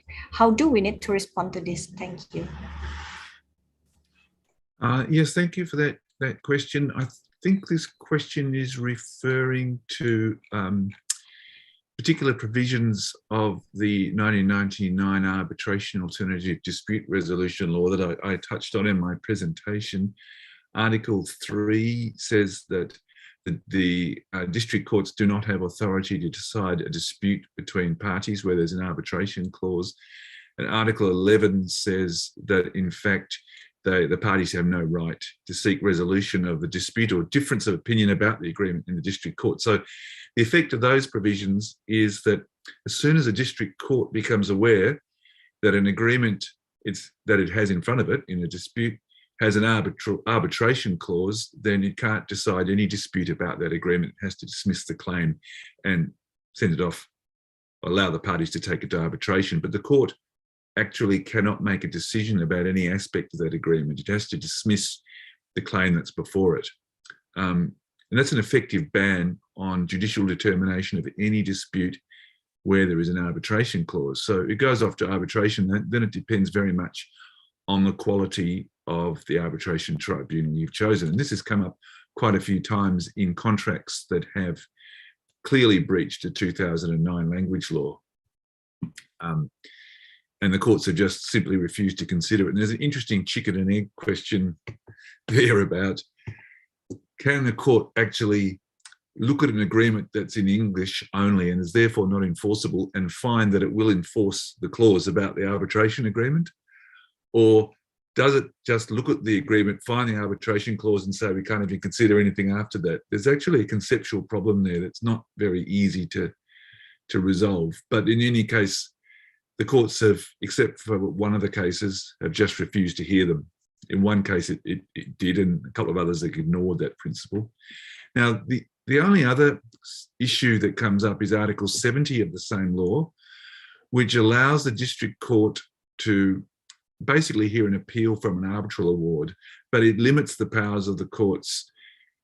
The court can only annul an arbitral award and only where it relates to fraud or deceit by a party, effectively. So if you can show that there has been a fraud in the evidence produced, or in some other key aspect, for example, false or forged documents in particular, or that the award was obtained through fraud or deceit, then you can get it annulled. But otherwise, you can't appeal, and you couldn't appeal on the language ground. So once a court removes that matter from its jurisdiction, it's up to the arbitration tribunal, and if it gets it wrong, there's nothing you can do. And that it does seem to me that the grounds for appealing arbitration are too narrow. They relate to fraud and deceit, but they probably should extend to an error in law, because as it stands, there's no way of really controlling the legal interpretations made by the arbitrator. I think that's something that needs to be thought about in terms of law reform. Okay, thank you, Professor Tim, for your answer. And I apologize. Actually, from Gilang Puji, there are two questions, and the second one is addressed to Professor Adrian. So the question is, how does this diverse of the legal learning process lead to the development of legal science in the future? Is that a new kind of aim or must-have, maybe beyond something called postmodernism today? And thank you. And Prof. Adrian. I don't think that will lead to a new must-have. I don't think that's necessary. It does require that there is a basic understanding among law lecturers about what should be taught in legal courses. And that, of course, that may change from one course to the other. There is a certain bandwidth, as you might say, but when there is a professor who in one course says, you can only find the law in statutes and don't look at any other materials, and you have another one saying, look, it's really important to look at landmark cases and you should take them on board. Of course, there you have a basic problem. But I think when we look at how law has developed and is developing now, and we all agree that it should develop in a certain way, we want to achieve legal certainty, then I think there can't be much disagreement about what should be taught. The only way to achieve legal certainty is to not only look at statutes and really reinvent the wheel each time you're looking at a particular clause, but to also look at what others have written about it and what judges have said about it. And I think there we will get to a consensus which will provide a solid basis for the further development of Indonesian law. And that's not postmodern, I would say. That's just what law is about globally. Okay, thank you, Professor Adrian, for your answer. And this is the last question from Intan Octaviani. I think it's actually refers to Professor Adrian Bettner, but I think the question could be answered by the three speakers, Prof. Tim and Prof. Adrian, and also Prof. Sulis. The question is about the purpose of law is to regulate society. But if it's not in accordance with the rule of law, then it can be said to be an inactive legal basis. Then what is the best tips to solve legal problems in society? Should we change the legal basis or evaluate the law enforcement? Thank you. Maybe this also marks the last questions. This is a really difficult one. I think the main, when it's not in accordance with the rule of law, that really invites a host of issues.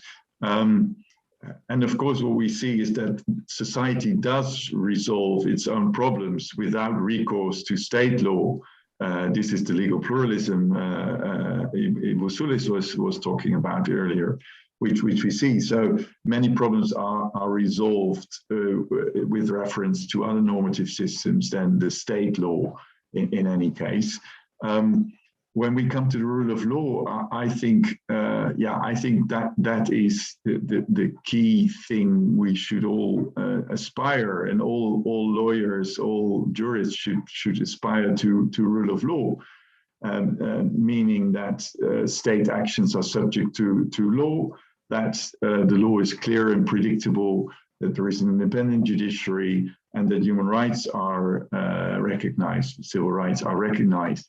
these three elements, I think, are key. And if they are violated, yes, then you should try, first of all, to address those violations and to try to overcome them.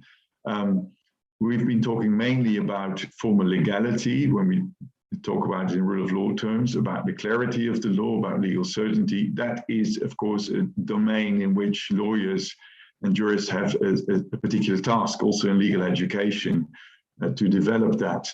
But it's also the other things which should get at least as much attention. I think teaching about the Negara Hukum and what it requires is of incredible importance, and certainly in these times where the rule of law is increasingly under attack by the authoritarian tendencies we see in the present political situation.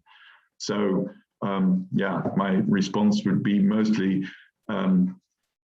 for jurists and for social legal scholars, trying to do whatever you can to reinforce and protect the rule of law in Indonesia. Okay, thank you, Professor Adrian. And maybe from Professor Tim Lindsey. Thank you very much. Yes, we're in violent agreement again. It's got to stop doing this. We have to find something to disagree about today, Adrian. I agree very strongly with what Adrian has said. I think you can actually look at the whole history of Indonesia since independence in terms of a struggle to achieve Negara Hukum. And of course, that's the way it's been described by writers such as Buyung Nasution and Mulya Lubis and others who've tried to articulate these ideas of what Negara Hukum actually means.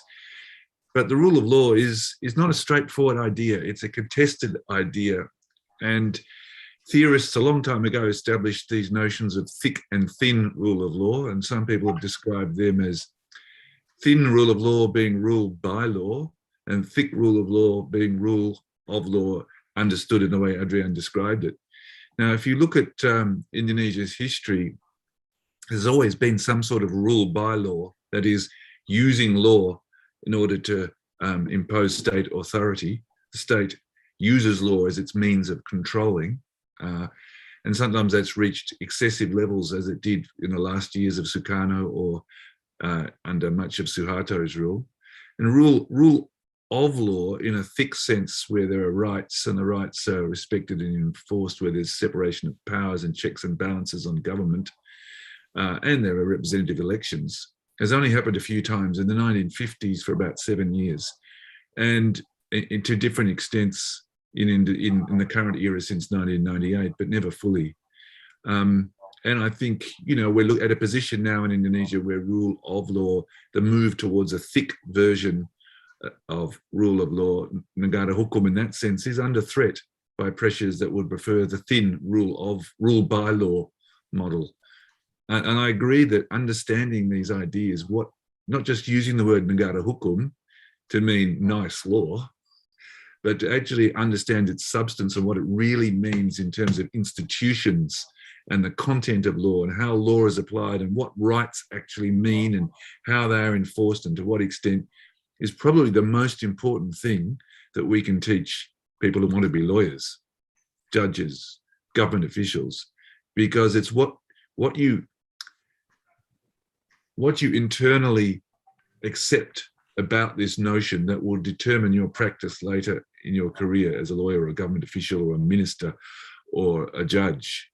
And I don't think we put enough emphasis on really understanding the ethics, philosophy, meaning, history of Negara Hukum, and I think thick rule of law. I think thin rule of law, rule by law, is dangerous, but I can see how attractive it is to governments.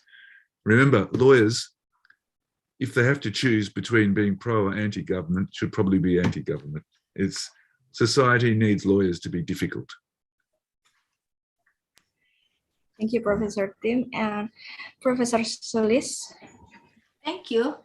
I think the most important thing is to reform the higher education system as a whole in Indonesia. Not only reform faculties of law and its curriculum. We, all of us, should go back to the essence and principle of university, that is autonomy and academic freedoms. University is not administrative bureaucratic units, but academic unit. So we should go back to the kito, to that principle. Thank you. Okay, thank you very much for the answer, Professor Tim Lindsey, Professor Adrian Bettner, and Professor Sulistiawati. And ladies and gentlemen, the last question marks the end of this seminar session. And let us give the speakers for today claps, thumbs up for the remarkable presentation today, like this. Can I still make one addition?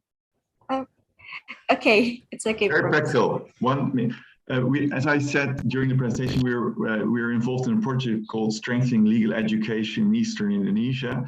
In that framework, we are developing a resource guide in which we try to indicate how you can revamp your curriculum and to make it more interdisciplinary, but also to make it more effective. I can very much recommend you to take a look at the website of SLAI. To find their materials, also working papers, which can help you very practically to improve your legal teaching. So that's perhaps might be helpful. Sorry for adding that at the last minute. Thank you. Yeah, thank you, Professor Adrian, for the information. And ladies and gentlemen, this marked the end of the seminar session, and please give the thumbs up for the speakers for their remarkable and exquisite presentations today. Okay, thank you for Professor Tim Lindsey, Professor Adrian Bettner, and Professor Sulistiawati Irianto for your presentation. And this seminar session has come to an end, and I will return the program to our Master of Ceremony, Ms. Belinda.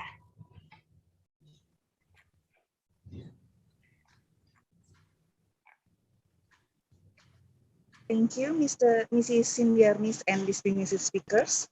Dan setelah ini memasuki acara yang selanjutnya, yaitu launching Association of Indonesia Socio-Legal Studies yang akan disampaikan oleh Dr. R. Herlambang Perdana Wiratraman SH.MA dari Fakultas Hukum Universitas Gadjah Mada, selaku perwakilan tim formatur Asosiasi Studi Socio-Legal Indonesia atau ASLESI. Kepadanya kami silakan.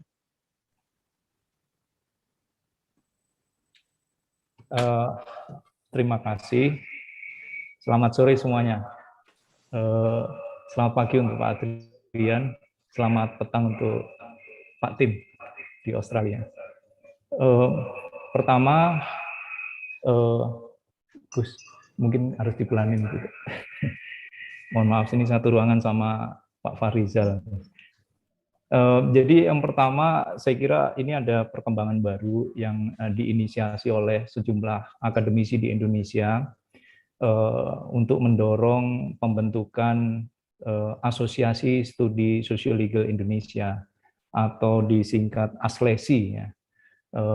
Bahkan gairah atau semangat kawan-kawan akademisi muda di Indonesia ini, terutama akademisi hukum yang bekerja untuk sosio-legal ini sudah menyiapkan banyak hal, website, kemudian merancang ya strategi program dan bahkan juga menyusun kepengurusan yang kira-kira akan diupayakan. Nah, latar belakang mengapa perlu dibentuk memang tidak lepas dari diskusi yang sejak kemarin ya muncul bahkan tadi di sesi pendidikan hukum, yakni pertama memang kita sadari betul dominasi formalisme dalam pendidikan hukum yang kalau mengutip dari studinya artikelnya Pak Adrian itu nggak relevan untuk pengembangan keilmuan dan juga nggak berfungsi untuk praktek hukum, katanya begitu. Dan memang ada alasan juga mendorong pengembangan socio-legal association ini karena memang secara sistematik realitasnya kajian-kajian sosio-legal itu disingkirkan atau dibuang atau bahkan disalahartikan ya dengan stigma-stigma empiris, ilmunya FISIP, dan seterusnya, sehingga terbatas sekali studi sosiologal di fakultas-fakultas hukum yang itu melahirkan frustasi-frustasi para mahasiswa bahkan dosennya. Nah, tetapi perkembangan positifnya sebagai alasan yang ketiga, bahwa ada perkembangan di mana semakin banyak atau tumbuh socio-legal scholars ya di Indonesia yang hari-hari ini kita bisa menyaksikan berdiri tegak gitu, membentengi studi atau riset dan bahkan pembelajaran yang memang diperlukan bagi pendidikan hukum, bahkan ada program-program khusus ya, pelatihan, pendidikan, sekolah riset, program SLAY yang tadi disampaikan Pak Adrian, ada artikel jurnal, ada riset yang susah pendanaannya seperti saya sama Widodo ini, penelitian tentang metode penelitian, wah itu nggak ada yang dana itu. Nah kira-kira gitu, jadi sudah mulai tumbuh berkembang dan memberi catatan kritis atas itu, dan sehingga inisiatif untuk membentuk asosiasi studi sosiologi Indonesia. Nah tujuannya apa? Tujuannya ada dua yang dituliskan, ini saya baru dapat dari ketuanya Pak Farizal. Tujuannya yang pertama untuk memperkuat jejaring penstudi sosiologi di kampus maupun di luar kampus, pengajar mata kuliah yang berkaitan dengan isu sosiologi seperti antropologi hukum, sosiologi hukum, hukum dan masyarakat, hukum dan pembangunan, politik hukum, psikologi hukum, kriminologi, dan mata kuliah lain multidisiplin. Tata negara nggak disebut nih, saya tata negara. Yang kedua, tujuannya adalah diharapkan dapat menjadi wadah bagi para pengajar mata kuliah terkait sosiologi untuk saling berbagi materi, metode, teknik pembelajaran, sehingga menghubungkan para peneliti multidisiplin di luar kampus dengan para akademisi sosiologi di kampus. Saya tambahkan tujuannya, saya kira memang ini, kalau menurut saya sih, kita perlu kumpul karena membangun gerakan pemikiran ya.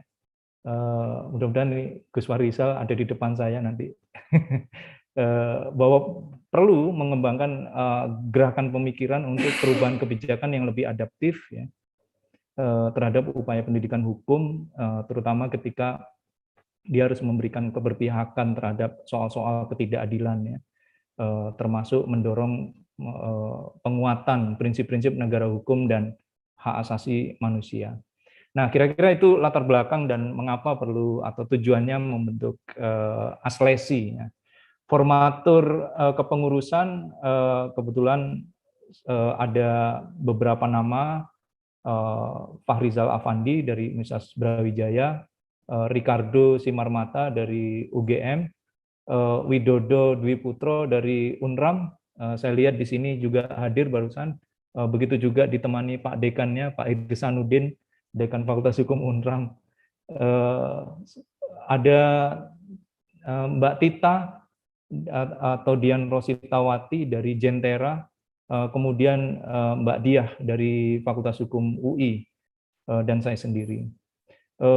Secara umum ya, saya mungkin nggak bacakan satu persatu, kampus yang terlibat di dalam kepengurusan awal ini, artinya mereka yang mau mendedikasikan untuk mengembangkan ini, ada 18 universitas atau fakultas hukum dengan total pengurus 37 akademisi, perempuannya 15, laki-laki 22, dengan pengurus pusat ada sejumlah dewan penasehat, Prof. Sulis Tiowati Rianto, Prof. dari UI, Prof. Sigit Rianto dari UGM, Profesor Kurniawarman dari Universitas Andalas, Dr. Imam Kuswahyono dari Universitas Brawijaya, Dr. Tristam Mulyono dari Universitas Parahyangan, dan Dr. Saleh Safei dari Fakultas Hukum Unsiah Syahwala dari Banda Aceh. Dari musyawarah teman-teman aslesi, formatur, untuk mengawali organisasi ini akan dipimpin oleh Dr. Fahrizal Afandi dari Universitas Brawijaya, dibantu sekretaris oleh Diah Wirastri dari Universitas Indonesia, dan dibantu Mbak Lena Hanifah dari Universitas Lambung Mangkurat. Kemudian ada komisi program, komisi kesekretariatan, kerjasama, komisi pendidikan dan pelatihan, komisi riset dan publikasi ilmiah. Ini kalau 2024 sudah siap nyalek nih.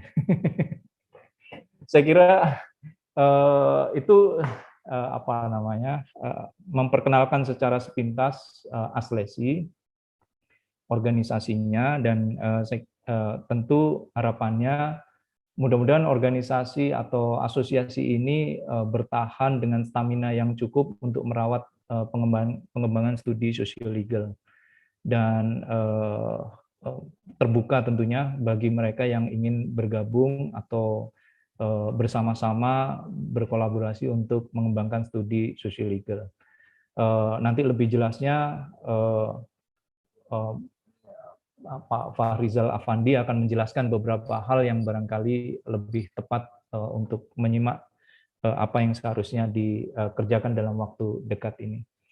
Saya kira itu saja dari saya, menjelaskan dari sisi atau mewakili teman formatur di dalam Aslesi ini.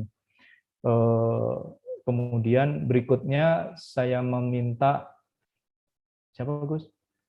Ya. Oh iya, di sini ada Pak Adrian, Pak Tim, sama Prof. Sulis ya. Sebelum diserahkan ke Pak Fahrizal untuk memberi penyampaian terkait dengan launching ini, kami ingin mendapat catatan lah ya di awal ini dari Pak Adrian, Pak Tim yang selama ini ikut terlibat mengawal pengembangan studi hukum di Indonesia, juga Prof. Sulis sebagai orang yang selama ini juga banyak memberi pembelajaran, energi untuk perubahan-perubahan. Saya mempersilahkan Pak Adrian terlebih dahulu. Silakan. Terima kasih, Herlambang. Senang sekali saya dengan hari ini pada akhirnya Aslesi menjadi satu asosiasi benar. Jadi kami kita sudah mencoba untuk membangunnya beberapa tahun yang lalu, tapi kelihatannya critical mass waktu itu belum ada. Tapi sekarang ini dengan perkembangan baru, dengan calon S3 yang pergi ke Australia, ke Belanda, tapi juga di Indonesia sendiri sudah berubah. Saya kira juga berubah zaman. Kalau di Belanda juga social legal studies semakin laku, jadi memang sedang berkembang dengan baik. Saya kira lebih penting lagi untuk Indonesia dengan keadaan di Indonesia sekarang ini. Harapan saya Aslesi akan berbunga dan akan melahirkan banyak karya ilmiah yang baik dan juga semangat yang baik, dan ya harapan saya juga orang dari luar negeri bisa bergabung dan menjadi anggota Aslesi ini. Saya sangat ingin dan harapan kita bisa bekerja sama lama-lama. Tapi penting sekali memang ada institusionalisasi seperti ini. Jadi senang sekali saya. Terima kasih banyak. Makasih Pak Adrian catatannya, dan terima kasih banyak atas berbagi pikiran riset yang selama ini juga menjadi catatan teman-teman. Ya, kalau nggak kita sendiri mengubah ya nggak akan ada perubahan. Pak Tim Lindsey masih di sini? Ya, terima kasih. Terima kasih ya, banyak. silakan. Saya hanya mau mengatakan selamat atas pendirian asosiasi ini yang luar biasa, yang lama dibutuhkan di Indonesia sebenarnya. Dan ini merupakan suatu langkah yang sangat penting, semacam mudah-mudahan semacam revolusi yang bisa mendorong pembaruan di pendidikan hukum di semua tingkat di Indonesia, baik di universitas maupun di lembaga-lembaga pemerintah juga, yang penting juga dalam pendidikan hukum pada umumnya. So, sekali lagi ini sesuatu yang sangat dibutuhkan, yang bisa berperan yang penting dalam pembaharuan hukum pada umumnya dan khususnya di bidang pendidikan. So, sekali lagi terima kasih dan selamat. Ya, terima kasih Pak Tim Lindsey. Benar, jadi kita juga merasakan kebutuhan itu bersama-sama di Indonesia dan harus berambisius, harus ada ambisi tinggi. Betul, kita punya mimpi ya bersama. Ya, bukan hanya di bidang akademisi, tapi harus diwujudkan di dunia real juga. Baik. Ini pesan berat nih, Pak Ketua. Pak Ketuanya di depan. Sekedar informasi, ini tidak hanya Belanda dan Australia ya. Banyak di tim ini tim pengurus itu juga alumni Amerika, ada ya tentu ada beberapa Jerman, ada beberapa negara lain yang juga selama ini bersama-sama mengembangkan socio-legal, termasuk dari Indonesia sendiri. Last not but least, Prof. Sulis. Prof. Sulis sudah izin live terlebih dahulu. Udah izin live, aduh sayang. Baiklah, kalau Prof. Sulis sudah live, saya langsung saja menyerahkan ke Pak Farizal Afandi untuk memberi catatan sekaligus melaunching asosiasi ini. Silakan Pak Farizal. Terima kasih Pak Dr. Herlambang Bratraman yang telah menghantarkan kepengurusan Asosiasi Studi Sosiolegal Indonesia seleksi periode pertama tahun 2021 sampai 2024. Jadi sebagaimana disampaikan oleh Pak Herlambang tadi, memang saya ketiban campur bahasa Jawanya ya. Jadi untuk mengawal pertama kali asosiasi ini, harapannya nanti ke depan kita dapat memperkuat jejaring sesama penstudi sosiolegal, kemudian seperti tadi amanat dari Prof. Adrian dari Prof. Kita bermimpi bersama untuk mewujudkan pendidikan hukum yang baik dan ideal dan juga memiliki pemihakan terhadap prinsip-prinsip kebenaran, negara hukum dan keadilan. Jadi tadi sudah disampaikan oleh Mas Herlambang terkait dengan kepengurusan yang kemarin kami susun dari tim formatur. Ada 18 universitas yang kami undang, kami ajak, tapi tidak menutup kemungkinan Bapak Ibu kalau ingin bergabung, silahkan. Kami sangat senang kalau Bapak Ibu berkenan bergabung, termasuk yang pemerhati sosiolegal yang dari tidak berkewarganegaraan Indonesia, karena siapapun bisa bergabung di sini. Saya melihat ada Bu Sheklin juga di sini. Terima kasih telah hadir dan teman-teman yang lain. Saya mau membacakan saja biar sebagai pengetahuan ada beberapa nama-nama pengurus.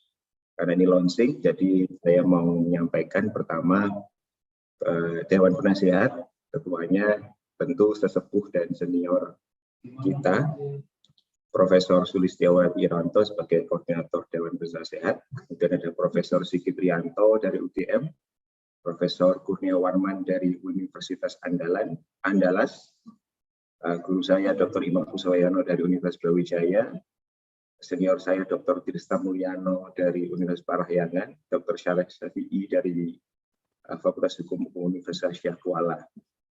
Kebetulan saya diamanahi untuk mengawal periode pertama ini, Farizal Afandi, kemudian dibantu oleh Mbak Diah Wirastri PhD dari Universitas Indonesia sebagai sekretaris, kemudian dibantu juga oleh Bendahara Bu Lena Hanifah PhD dari Universitas Lampung Mangkurat.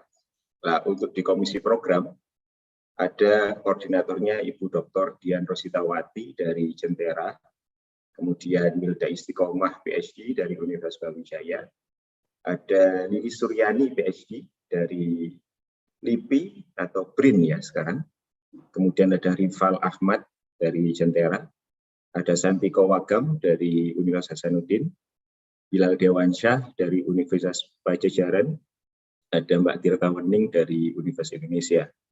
Untuk Komisi Kesekretariatan ada Dr. Devi Rahayu dari Universitas Trunojoyo, ada Prisca Listiningrum dari Universitas Brawijaya, ada Riaun Syah dari Universitas Mataram, kemudian ada Muhammad Mukhtar dari Universitas Mula Warman.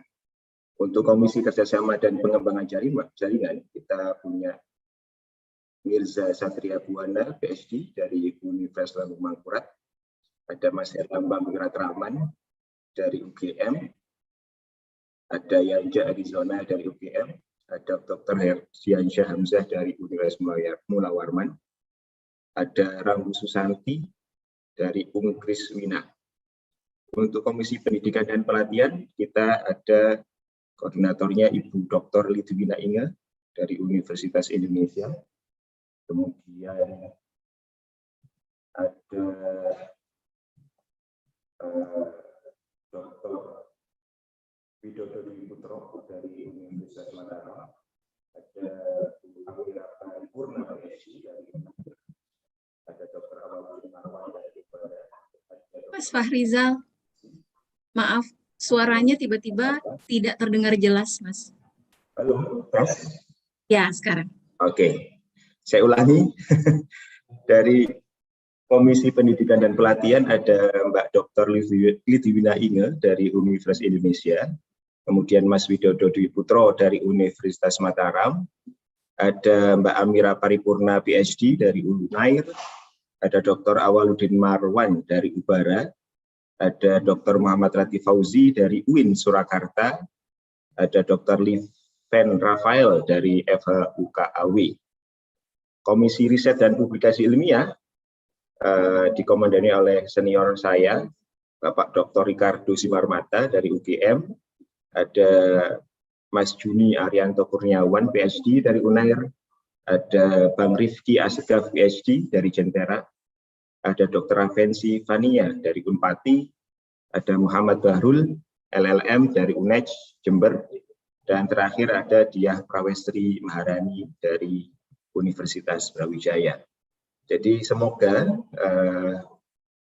kepengurusan pertama ini dapat kita tidak muluk-muluk ya, meletakkan dasar dulu, fondasi keorganisasian, menata kelembagaan, dan sembari terus melakukan penguatan jejaring dan melanjutkan, ini yang konkret, melanjutkan 2 tahunan konferensi sosiolegal. Nanti konferensi sosiolegal internasional yang keempat akan kita juga selenggarakan, dan harapannya kita juga dari teman-teman pemerhati dan penstudi sosiolegal yang ada di seluruh Indonesia, baik Indonesia Barat, Indonesia Tengah, dan Indonesia Timur, saling bisa berkolaborasi dan memajukan bersama-sama pendidikan tinggi hukum di Indonesia. Dan mohon dukungan dan arahannya dari para guru, Profesor Adrian Bedner dan Profesor Tim Lindsey, agar nanti kita bisa bekerja bersama untuk memajukan dan melakukan riset-riset kolaboratif ke depan, sehingga mimpi, ambisi kalau bahasanya, untuk memajukan pendidikan tinggi hukum itu bisa terlaksana dengan baik. Itu saja. Tentu produksi karya ilmiah akan terus kita gencarkan. Kita kebetulan ada kerjasama Aslesi, meskipun sudah baru di launching, tadi kita ada kerjasama dengan jurnal Indonesian Journal of Social-Legal Studies yang dikomandani oleh Mbak Diah Wirastri dari Universitas Indonesia.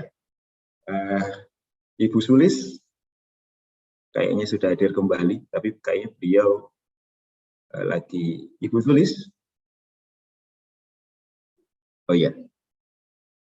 Iya, maafkan saya mesti apa, Mas? Masih ngaji ya? Muji. Oh iya. Terima kasih Bu Sulis atas dukungannya. Jadi terima kasih sekali, dan semoga asosiasi ini dapat bergerak maju dan memberikan manfaat bagi semua orang. Terima kasih. Assalamualaikum warahmatullahi wabarakatuh. Salam sejahtera, Om Swastiastu, salam kebajikan.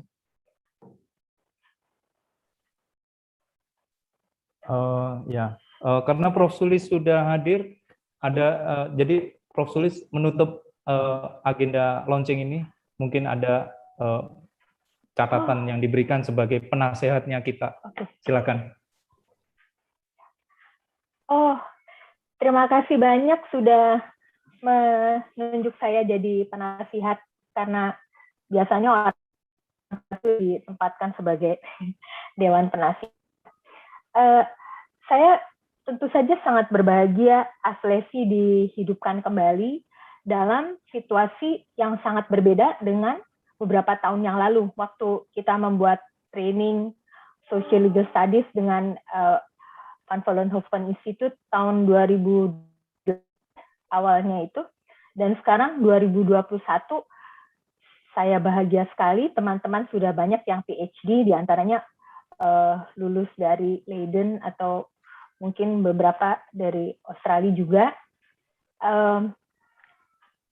Dan juga yang kedua, saya senang sudah banyak sekali jurnal bertebaran di berbagai fakultas hukum, ada di Jember, ada di UGM, ada di UI. Mohon maaf, di UI sangat terlambat. Seharusnya sudah bisa kami lakukan dulu-dulu, tapi terima kasih Adrian sudah promoting our journal. Dan saya ingin supaya kita tidak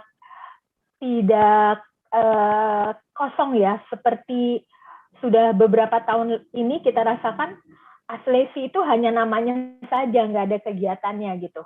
Jadi saya harap dengan situasi yang baru, semangat yang baru, maka Aslesi betul-betul bisa hidup. Jadi barangkali Aslesi ini suatu wadah betul-betul akademik ya. Saya banyak di Aslesi adalah aktivis, lalu respon setiap kali ada persoalan-persoalan hukum di masyarakat ya. Oke, tetapi mungkin itu di betul-betul harus menjadi suatu untuk produksi pengetahuan hukum yang berkualitas di Indonesia. Biar aja nggak apa-apa, nggak mau ikut, tetap quality prosedural itu, tapi kita banyak untuk Tim Lindsey, Profesor Adrian Bedner, kawan-kawan yang selalu menemani kami di Indonesia. Terima kasih banyak. Juga teman-teman yang sudah menginisiasi berbagai macam program, termasuk kongres ini, Pak Rizal Afandi, teman-teman banyak, juga kepada semua teman-teman yang kami, terima kasih banyak. Baik, saya kira sudah selesai launchingnya, dan terima kasih semua yang sampai akhir bersama konferensi ini ya, sampai launching ke Aslesi. Saya kembalikan ke MC atau membawa acara. Baik, kami ucapkan terima kasih Bapak Herlambang, dan dengan demikian closing yang telah disampaikan oleh Profesor Sulis, maka dengan demikian acara Socio Legal Joint Conference yang telah dilaksanakan selama 2 hari ini, kami ucapkan terima kasih Bapak Ibu atas kontribusinya. Sampai jumpa di kegiatan-kegiatan yang selanjutnya. Wabillahi taufiq wal hidayah. Wassalamualaikum warahmatullahi wabarakatuh. Terima kasih. Terima kasih semuanya. Terima kasih. Thank you, Prof. Tim. Terima kasih. Thank you, everybody. Terima kasih. See you. Terima kasih. Kenyataan. Akhirnya. Selamat untuk Brawijaya. Sudah selesai konferensinya. Hebat. Terima kasih, Mbak Dia. Akhirnya selesai juga. Terima kasih.